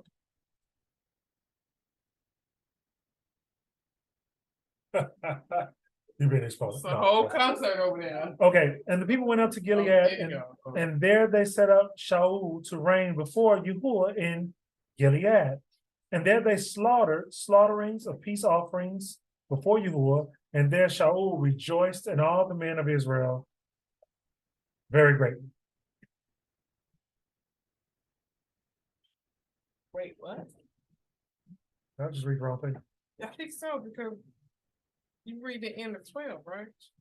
Supposed to be reading the end of 12. Thank you. That sounds familiar. Okay. I just read the end of 23. 11. Also, as for me, far be it from me that I should sin against Yahuwah in ceasing to pray for you, but I shall teach you the good and the straight way. I ain't stopping me before that. Hey, because I'm like, wait a minute. Maybe you had it wrong, huh? Yeah. Only fear Yahuwah, and you shall serve him in truth with all your heart. For consider what marvels he has done before you. But if you persist in doing evil, both you and your sovereigns are consumed. Yeah, so that was Samuel wrapping up. You know, basically at this point he's telling, look, no hard feelings. The people are in a repentant state now because they out there in booths and it's coming down. It's thunder and lightning. So, you know, when in a thunder and lightning storm, you want to be inside the crib where it's safe, you know what I'm saying? But they out there in booth, so they really feeling it. They really feeling the energy from Abiyah's anger. Samuel prayed that the Most High showed him his anger through rain, thunder, and lightning. Yep. And so they having a one-on-one experience. It's like they out there getting yelled at. Yep. And absolutely. Yeah, you know absolutely. what I'm saying? And so you know, they all in one place, you know, that's what Sammy told they all meeting for booths. And perfect time, you know what I'm saying? And so they come to Samuel and now they bowed and they broken, you know, whole soggy. And they like, hey, you know, we see we messed up, you know. Samuel was out there speaking to them in the element. Like, yeah, you know what I'm saying? Could you imagine what that looked like? He mad too, you know, his eyes was probably lighting up on them, you know what I'm saying? He was probably just, you know what I'm saying? I don't know. Anyway, you know, don't let my imagination take over. But you know, but the people bowed themselves. Okay. And he humbled themselves. And he kind of just was like, no hard feelings, you know, do what you gotta do. You know, if you they acknowledge their error. Yeah. Which was that's always the first step. It is. To acknowledge that I have room for improvement. In any situation. Yep. Like even in your relationships with people, whether with your spouse, with your children, or with your family, you know, with your friends, with your coworkers, just admitting, you know, I'm probably at fault too. Because if you get to the point of blowing up, I guarantee you something you could have done better. That goes a long way with getting people to hear you. Okay. You know what I'm saying? I probably could have did a few things better. Now I'm listening. Go on. Okay. My own vanity got me listening. You know? It's important that we keep in mind that this project, if you will, of Yahuwah creating man in his image is still in progress, right? So if we are not a complete and finished work yet, that means that none of us have this right yet. And so we all have room for improvement. And if Yah is showing us where we need to improve, we need to be open and humble enough to be able to accept that reproof, that righteous reproof, that righteous correction, so that we can make the modification that's necessary. That's what this experience is, right? Look at it like this. Most High said, let us create man in our image. Yep. There's a man being built. There's a body being built. And we was just talking about this last week because we was reading where Ezra was kind of saying, like, you know, with this, what was going on with Babylon, this is the end, like, you know what I'm saying? And you know, and the Malachim he was talking to was basically telling him, nah, bro, it ain't the end. You know what I'm saying? It's still people it's yet. Not all around You know what I'm saying? Believe it or not. It's still people yet to come. Right. You know, and Ezra like, well, why didn't the earth just bring all them people forth at one time so that we could all, you know, and Ezra out there like, can I get an ETA? Okay, you know what I'm saying? And so, you know, the angel trying to explain to him, the Most High, like for you, it's a lifetime. For the Most High, he's built, like he's creating over a 7-day time period. You know what I'm saying? And if 1,000 years is one day to him, right, then this seems drawn out for you, but for him, we just on day 4. I'm gonna go back to this conversation that we've been having about genetic engineering and depopulation. Okay. To tie the righteous concept of that in, if y'all say it's only gonna be a third, then make it. What he was telling Ezra then is this process of breeding in and breeding out those who are going to have what it takes to exist in what I'm creating is not going to be done in your lifetime. Right. This process of what I'm doing, this genetics ain't good enough. Right. This genetics ain't good enough. This one, Nope. okay, that's good. That Yeah. one, this is gonna take some time. It's a process. This is a process, but this is the righteous version of that. That what they doing, trying to fuse humans and machines and all that. It's a lie. That's their version, and what they're trying to create is something that can outlast what Yah has created. Absolutely. That's what I'm saying. In opposition to. You put all your trust into this electronic mechanism. Are you serious? Like, this was the plan? Who's on the board? I like to speak with, because you're telling me one spark for so I could just send one sun flare pop you, and all your toys are dead. Really? This is the plan? I guarantee you they're trying to plan for that as well. But a rejuvenate, like to reboot after. Yeah, how can you in this grand game of chess?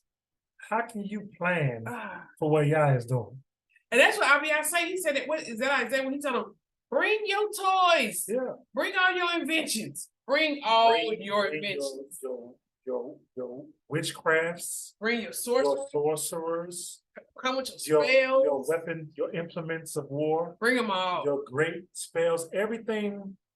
And this is how he worded. He said, bring all of those things that you have put your trust in. Sure, yeah. But all those things that you have put, and he calls them, he says, you have made a covenant with death, skull and bones. You have made a covenant with death. So I want you to bring everything that you have put your trust in that day. This is prophecy. Yeah. In that day. I want you to bring everything that you put your trust in, and you see that's going to do what you think it's going to do. Yeah. I welcome it all. Bring it. Yeah. You know, you want definitely be the man of Jezebel when she dealing with what's the prophet went up against Jezebel? Oh, that was Elijah. Yeah. Yeah, and Elijah sitting there leaning against the tree, told Jezebel prophets. Now you know to get a light. I apologize. I want to hold that thought because I'm gonna keep you with it. But can you imagine, because our son named Elijah has a certain disposition about himself. He do. And so I'm thinking about the way he slink and slumps sometimes. Yeah. While he just listening. You think he don't talk a lot, but he takes in a lot. Oh, and so I'm thinking about Elijah sitting leaned up a tree, like she say, waiting on them to finish. Like, no, I keep going. Maybe you need to shout a little louder. Perhaps. Did you wake him up? Perhaps Baal is sleep. Did you wake him up? Yeah. That's not fair. Maybe get us some tea or something. Jump a little higher. Yeah. Maybe you need to play the drums a little louder. Get a little blood. Maybe that's what's going on. Yeah. And let him do all of that. He had them fools out there cutting themselves, and he leaning against the tree like. We'll wait. Are you done? Just let me know when you finish. Yeah. You know what I'm saying? And so when Abiyah say that, that's what it put me in the mind of. Now, okay, if you line everything, say line upon line, precept upon precept. Okay. So if you line up what we know with what the Dead Sea Scrolls say about the what happened to him? Is he all right? Is he all right? Okay, good. What do you speak for? Oh, so if we line up what we know with what the Dead Sea Scrolls say about the 40-year war, it say, now remember, we got the weak among us like Dawid, and the strong among us like the Malachim. Right. Translation has taken place, so you got the 144 amongst us. Right. You know what I'm saying? So he says that it got so, now they got all their toys and all their, equipment up out there. Right. But the Dead Sea Scrolls say it got so intense that the angels, the fallen, had to come. At this point, they couldn't hide in the shadows no more. You know what I'm saying? They had to come out and they had to fight with them. So since you said line it up with what we know, remember that prophecy says, in that day, I'm going to roll the heaven up like a scroll. So every time I read that, and y'all, maybe y'all get something different in mind, but I think about those shades back in the day. Yes. That you had on your windows where you had to pull it down first and the shade roll up like Tom and Jerry. Yeah, it's loud and it's shocking. So I'm going to roll the heavens up like a scroll and reveal to you the things that you were not able to see at the point in time where I was masking Mm-hmm. what was going on the spiritual plane. Or allow a man to do it with their chemtrails. Yeah. Whatever. So you've been able to make, I don't even want to say make sense of. You've been a witness to the physical plane. Mm-hmm. And it said, at that day, I'm going to Can you reveal imagine the spiritual the plane. spiritual- So when you read about wars going on in the heavens, and all that, they said, I'm gonna show you all that. You've been asking about it, you've been wondering about it, you've been listening to what they said, movies what about they it, said, you've been guessing about it. History Channel over here, Yeah, Star yeah. Trek over there, Star ready, Wars here over it comes. there. You think you're prepared for that? Yeah, yeah. Gird your loins. Gird your loins. Hold your heart. Mm. If you got a bad heart, make sure you took your pills. Yeah. Because I'm gonna show you all that. But just think about this. Back in the days of Moses and stuff, they saw things. Yeah. They saw things. Some of them, not everything. Yeah. If we read about Yah removing and placing scales on the eyes of those who he did not want to see certain things. What I'm talking about, not spiritual. Okay. I'm talking about even on the physical at the time existed different things than what we see on this earth. Mm-hmm. So even at the physical, like in Abraham, we read in the war he fought one of the creatures they was fighting had the body of a horse and the legs of a horse and the body of a man. You know what I'm saying? And so they in that day they saw more things that we would call mystical creatures or whatever may have. But even in that day, Abiyah promised a time would come where when it's a crossover, even you're not gonna be ready for that. I agree. I also think though that, again, as we were talking about earlier about desensitization, that we are living in an era where gradually we have been shown things like what they saw, and through things like, I'm just giving examples, Carnival, Halloween, horror movies and stuff like that, Mardi Gras, El Dia de los Muertos. Yeah. You are being shown things that are desensitizing and predictably programming you to not be as much of a shock if you see the real thing. And I would even submit to you that when you experience those times of year, when those things are being exalted and celebrated, that there are more than likely some of those entities also walking amongst those people and intermingling during a time where everybody's able to walk around in a mask. I'm gonna take you to the scene in The Watchmen. Who's watching The Watchmen? When everybody was dressing up like the doctor. The blue guy. The blue guy. Yeah. And as everybody was dressing up and celebrating this deity, he was just walking amongst he just walked in and sat down amongst the people because everybody was desensitized to it. Yeah. Think about this. What's this recent fact? The Little Mermaid. Yeah. Everybody, because they finally made the Little Mermaid black.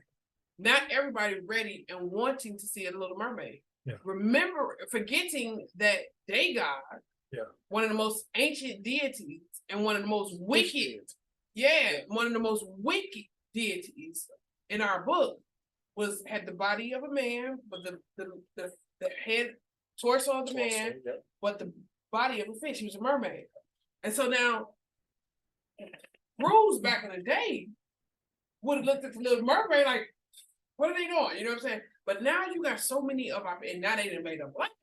Right. Now you got so many of our people rooting for the daughter of their God. And you know what I'm saying? And not just rooting, but joining into the pre-planned, the pre-planned and executed, choreographed strife. Yep.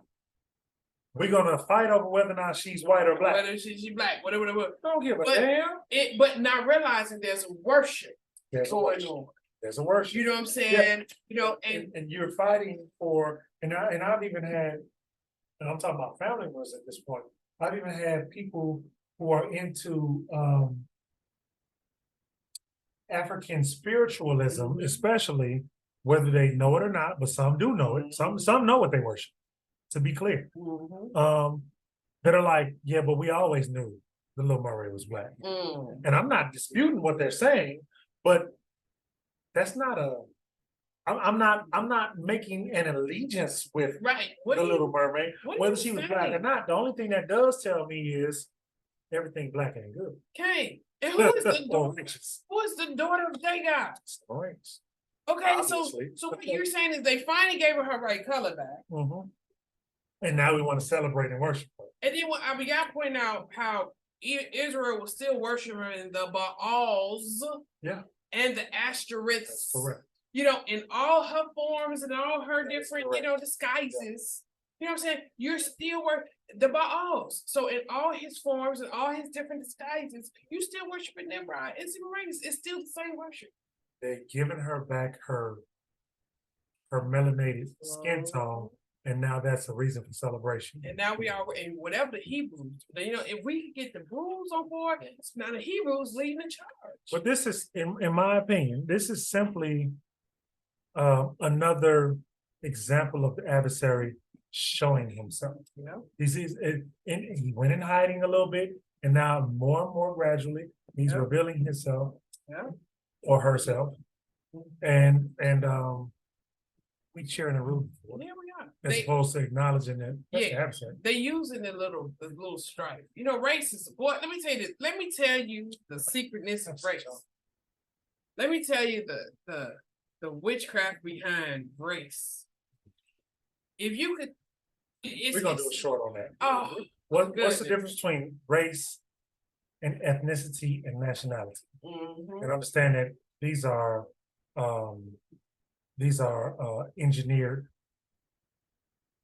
terms used to control people. That's correct. And so if black against white, you know what I'm saying? The truth. Yeah. So they got the little white mermaid versus little black mermaid. They got everybody invested now because of race. You know what I'm saying? And now I'm rooting for the mermaid, even though I know who the mermaid is, but because she I'm riding with my people, even if it's a black. And that is black, because my people is black. But Semiramis was always black. The daughter of Dagon was always black. Emra was black. You know what I'm saying? So it's just like, I'm participating. I'm giving my energy. I'm giving my into this, not knowing that is a form of worship. So congratulations, the devil got us again. Disney, Sony, Pixar. Man, masters out there doing their job. When Disney's emblem is the mouse with the wand, so that means he's casting spells. So that's the emblem. So before you go and say broadly casting spells. You sit down to any Disney movie, the first thing you're gonna see is that mouse pointing that wand at you, and he gonna, and you think, oh, it's nothing, but then he just casts a spell on you, players. That's before any movie. You know what I'm saying? They telling you what they're doing. Okay, we're gonna open the mic up, family. We've been rambling. I'm gonna turn the video off for 1 second. I'll be right back. But we're still listening. Well, you can turn it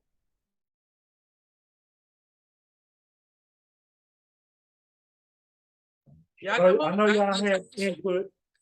Did everybody go to sleep? Did I put everybody to sleep? Ain't nobody got their hand raised. Oh, okay. Latasha never disappoints. Come on up to the mic, Coach. No, I had two questions. But the first one was with Samuel's sons, after they did everything, they were punished as well because his sons was almost like Eli's sons, right? Yeah. Samuel's sons was they was, and the bruise was already, kind of sensitive because of that. So Samuel's sons was not fulfilling their part of the agreement. And you can see where even Samuel, so that just go to show you that even though Samuel was a prophet, and even though I spoke to him, he wasn't perfect because he told them, my son's gonna be with you. Samuel, your son's with you. Let it go, bro. Let it go. Right. And then I was going to ask about the because we was talking about the cyber and the different AIs, and I was going to ask about, did anybody watch? Shlomo always put the documentaries on the Kodesh channel. Did anybody watch about what was that? How you say the name of it? The Telenoctics? Oh, the cybernet. The cybernet. What's the Techopolis? Techopolis. Technocalypse. Technopolis. Technology and apocalypse. Technology and apocalypse. That's the one. Apocalypse. Okay. Did anybody else watch it? Because I was looking at the the article. I mean, I was looking at the YouTube that you had put up, and then I had read the article on the Macy's conference and how they all had came together and how he grouped everybody together. And I was asking my grandma about it, like, cause she was there during that time, and I was asking her about it. She talking about oh no, that was a secret government where they was trying to dissect aliens and put human cells into aliens to see if they can control them. And she was like, cause she was talking about level 51. I was like, Grandma, that's a myth. And she's talking some, no, it's really not a myth. They were taking human cells and putting them in and taking, I guess they said terrestrial things and combining them into making them people. I was like, well, I need to see it with my own eyes. But when I was watching the thing, I said, I think they were just taking robots and using the baby cells after we have our children, and they use like our stem cells and the placentas, and they was using that to try to create them. That's what I believe. When you say you was watching, I shared one video in the group, but I also put together a playlist where I finally found a documentary that we watched years ago. So which one did you watch? Just so I know. Was it Technopolis? Or was it the Noah video? No, the Technoc one about the Macy conference when they were bringing all the people together. That's the one There's a Noah just did. Oh, I thought about the Macy conference. Now you remember Technopolis? Oh boy, that very powerful rich man say, "We will come, guys, and if you stand in our way." So you're talking about the one Days of Noah did, which is dealing with transhumanism. It deals with the same subject, but this is the one Days of Noah did. Updated. I want to see it there. It's good. Yeah, I haven't even seen it yet. I'm ready to see it. Cause that's Macy's Jr. And then I had to look up to see if he was the Macy's that we shop at. I had to look that up too, because I'm like, and he is. Was it or just like a uncle? Yes. They are. That's an uncle. Yeah. Shabbat Shalom. That was the family, Macy's and the Macy's. Yeah. So there was the family? Yes, that's the family. No wonder. Like when you see stuff that Andy Bush. He made so many connections in that documentary. I had to start looking into some other stuff too. But yeah, it was really good. I really enjoyed it. Yeah, we're gonna watch it after we wrap this up. These families, man, they be powerful families, and the Vanderbilts. This ain't no different Vanderbilt. They talking about the same. They gonna break out some families whose names too. Yeah. All right. What's the Paint family that's real famous? The Paint Goldsmith? The Paint famous. Well, you talking about Paint or no? rubber? It's Paint. It's a painting company that's been around since like the 1800s, and it's a big family, and they went into painting, but they was doing other things outside of that, like with plantations and everything. Do they do ships too? Yes, I can't remember their name. What's who are you talking about? Is the most famous paint company name out there? Right. I can't remember their name right now though. It be something like you don't even notice it until you notice it. Yeah. And then you be like for example, Bush Beer. I remember Bush Beer. And I remember when I'm like, your Bush Beer. No. BP gas station. But Anheuser-Busch don't just do Bush. Anheuser-Busch also owns Budweiser, and every other derivation. Here we go. Sherman Williams. Gotcha. Okay. He put it in there. Sherman Williams do housing, everything. They into real estate, everything. I'll give you another one. What's the plastic company that produces this is the biggest company that produces plastic and rubber and stuff like that. That is also a family name. Not Goodwin. No, not Goodyear. Oh, it's a Goodyear. Not Goodyear. It's the other one. I'll text it if I can remember. It's what's the ship? But these are families. Remember the ship company? remember when we found out the ship company? So we were studying ships of Tarshish. So we always studied the ships of Tarshish because it said that the ships of Tarshish is gonna be one of the First, one of the ones to take the first few batches of grooves back to. So there's a shipping company. They're huge. Right. That's okay. It's a shipping company. Y'all help me. They're huge. But they don't just do shipping. Like their name is in. It's like one of the ones that brought slaves over too. Yes, right? yes. I can't think of it. Well, I have to do it. I'll do it. Yeah, I'm gonna Google that. But Koti Tahishi, you want to come to the mic while we try to figure it out? I mind y'all young folk. Our mind don't work the way it used to. Y'all young folk be making fun of us. Koti Kimmy. Is she still here? She making fun of us old folk. Yeah, she's still here. Come on to the mic, Koti Tahisha. It's your mic. Shabbat shalom. Shabbat shalom. Hello. Okay, I have two questions. The first one is, can you direct me to scripture that explain where the non-melanated people come from, and what is the true breakdown of Noah, birth, and Enoch? Like, is that metaphorical, or was he actually what? Born without, color, melanin, Oh, got you. white hair, and all that stuff? So that's a whole study, sis. I'm gonna be honest with you. That's not a one scripture deal. But with Noah, there's two schools of thought on Noah's birth. We read about it in Jasher, I believe, for sure. And I think we may read about it in Enoch also. Yes, we read about it in Enoch also. In Jasher, it says that Noah was born and he looked, I can't remember if the term is white or bright. Yeah, it was albino.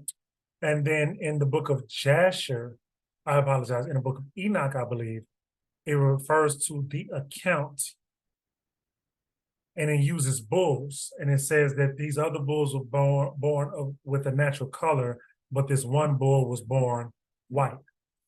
And so the two schools of thought, and I believe that both, honestly, I believe both can be true, are that Noah was born an albino, like Rib said, he lacked melanin, which means if you've seen an albino still has the same nose, lips, and physical structure as any other melanated individual. They just lack melanin. That's all. But there's also this idea that Noah was born with what is referred to in Hebrew as the Shekinah or the Shekinah, meaning he was born radiating light, the same type of light that Moses radiated after he went up and dealt with the Ruach or YAHUSHUA in the mountain, and then came back. It said Moses shone so brightly that he had to put a veil over his head because the people didn't want to interact with Moses because they were scared of Moses. And so the account of Noah's birth can be taken either way. I believe that it was both.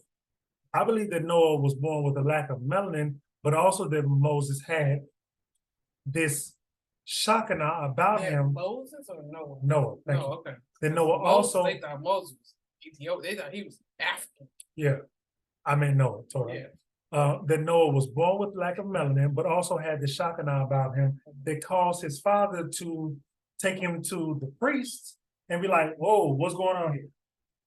And the priest said he's special, not just because he lacks pigmentation, but because he has this shining about him, because he's anointed.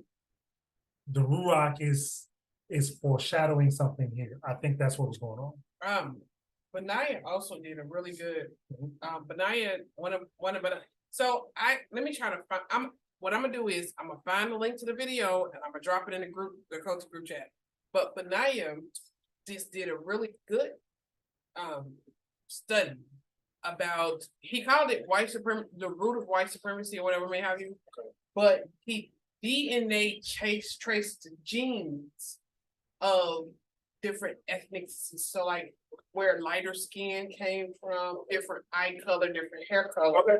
Yeah, and so we talking about genetics. Yes, he genetically traced it through the genes. Okay. And there's actually, what he did was actually share some scientific studies. So they actually study these things to keep track of these things. You know what I'm saying?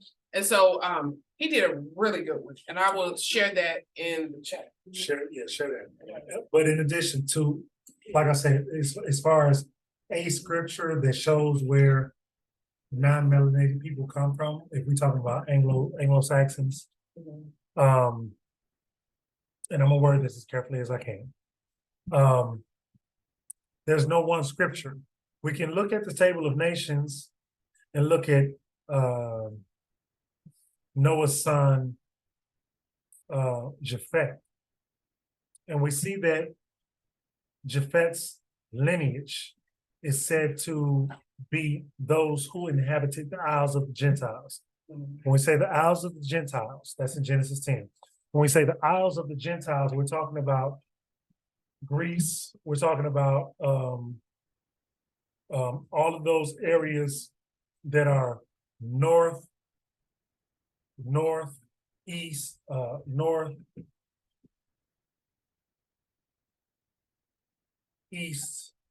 of Africa and around the Horn of Africa. That was a trade route.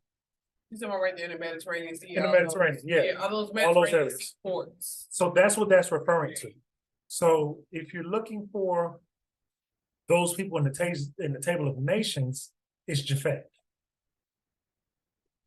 If we want to deal with like what caused mankind to develop different features that were not common to mankind, if I'm wording that correctly, then we have to accept the possibility that some of these features may have in all actuality come from the intermingling of mankind with something that was not mankind. That's what this video, I just shared it in the room with my signal. You know how my signal is. I just shared, it'll eventually come through, but that's what it's talking about. Okay. They go and so my best reference for that is always going to be Genesis 6.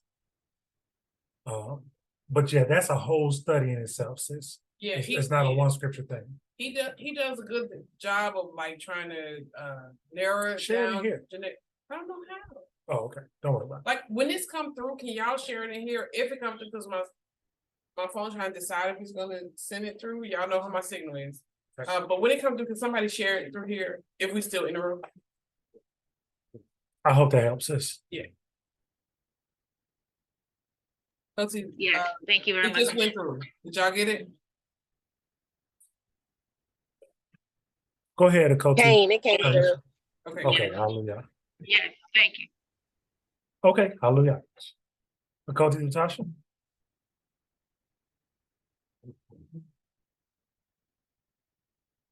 Or is your hand just still up? Oh no, I forgot. Yeah, I forgot to put my hand down, but it just made me think of when we talk about the different families. It just made me think of Psalms 83 when he said they'll counsel against us. And I was thinking about all those large families and stuff like that. And then when I was looking, like I said, I was looking into the Macy's Junior, and he pulled like different people from those families that was the smartest to help him build those scientific things. And I'm just like, wow, like the things that we read that we don't even realize is happening in the world around us. And how they really do counsel against us, and how they really are building something to destroy. It's just tripped out how it says that they will come. You using the word counsel, but I read in another translation where it says confederate.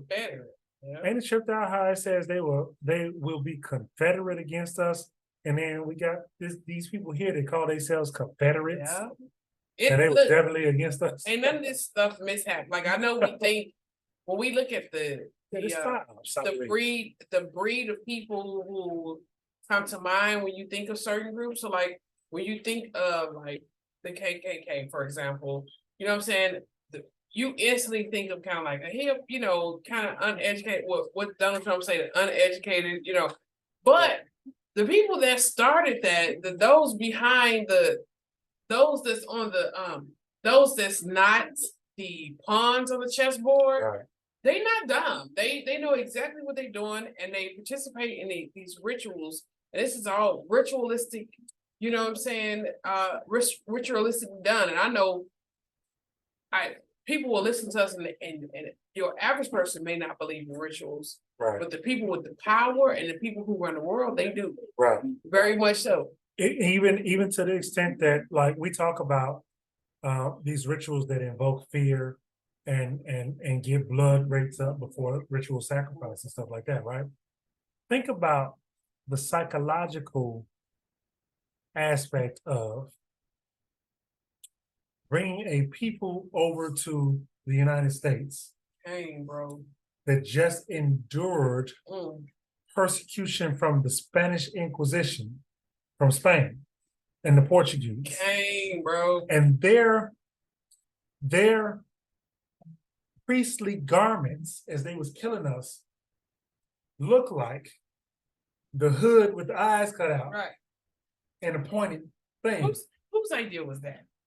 And then when you get over here to America, same thing. The Ku Klux Klan that's waiting to drag you by a horse and kill you and hang you and cut your throat and all that, wearing these garments. The Inquisition, the garments of the Inquisition. This is arbitrary? This is coincidence? No, I don't think so. No. You look like the Spanish Inquisition. Now, a dumb redneck may not put that together. Right. But the person who initiated that knew that and said, "This is what we're gonna wear. This is gonna be the uniform." And I guarantee you know exactly what you. I guarantee you, if we went back before the Spanish Inquisition, we probably would find those same cloaks in probably Babylonian persecution. You know what I'm saying? I bet you it's something about those cloaks. It's something like, you know, that's just not a, you know, there's mathematics behind all that stuff. You know what I'm saying? You know what I'm saying? Why you walk like the cone?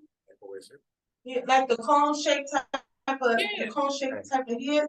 But my they said it was to be like it was wire inside of the top of the cone, because that's how they got like connections to their power. When they had like the leaders had wires inside of the top of the cone. So like, cause you know, like they say, like the electricity and coming down. So that's how they stay connected to their power. That makes sense. The wire at the top, like the dome on these places of worships. So the way that they build these places of worship, same thing. It's something about, think about the Egyptian the thing that come on the Egyptian pharaoh's head. Yeah. And so, you know, we see pictures of the pharaohs with that thing on, but you have to have watch. You had to have watch. Y'all ain't gonna do it.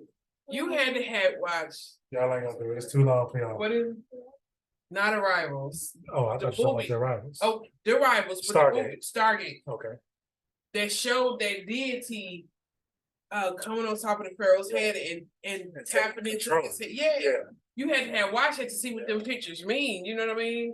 And hey, that's all mathematics. They ain't doing that stuff just cause. And I know when you watch them hillbillies on what's that movie? Django. So let's agree that let's agree that Stanley's wife may have not did her best work in these outfits. Who made the outfits?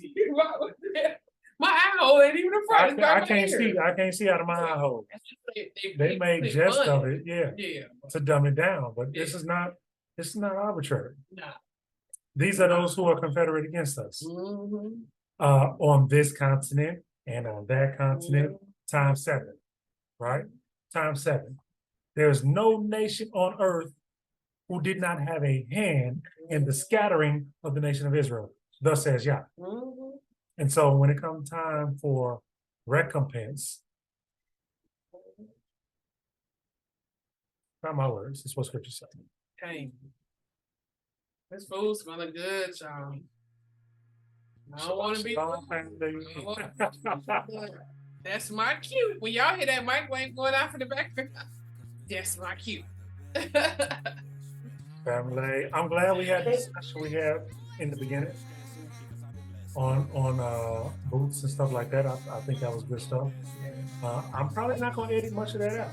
I think that was good. I mean, that is good, like even for other people, you know what I'm saying? Like just start somewhere. Start somewhere. Start working, because I promise you, you're gonna get used to where you at and you're gonna be ready to turn it up. You know what I'm saying? Hey, I'll be honest, merciful. That's what he allowed us this time to do that.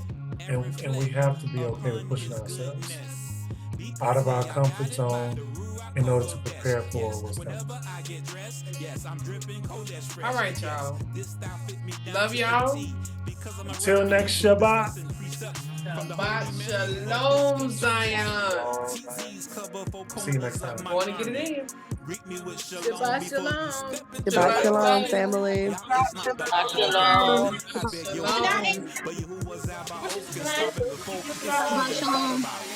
Shalom.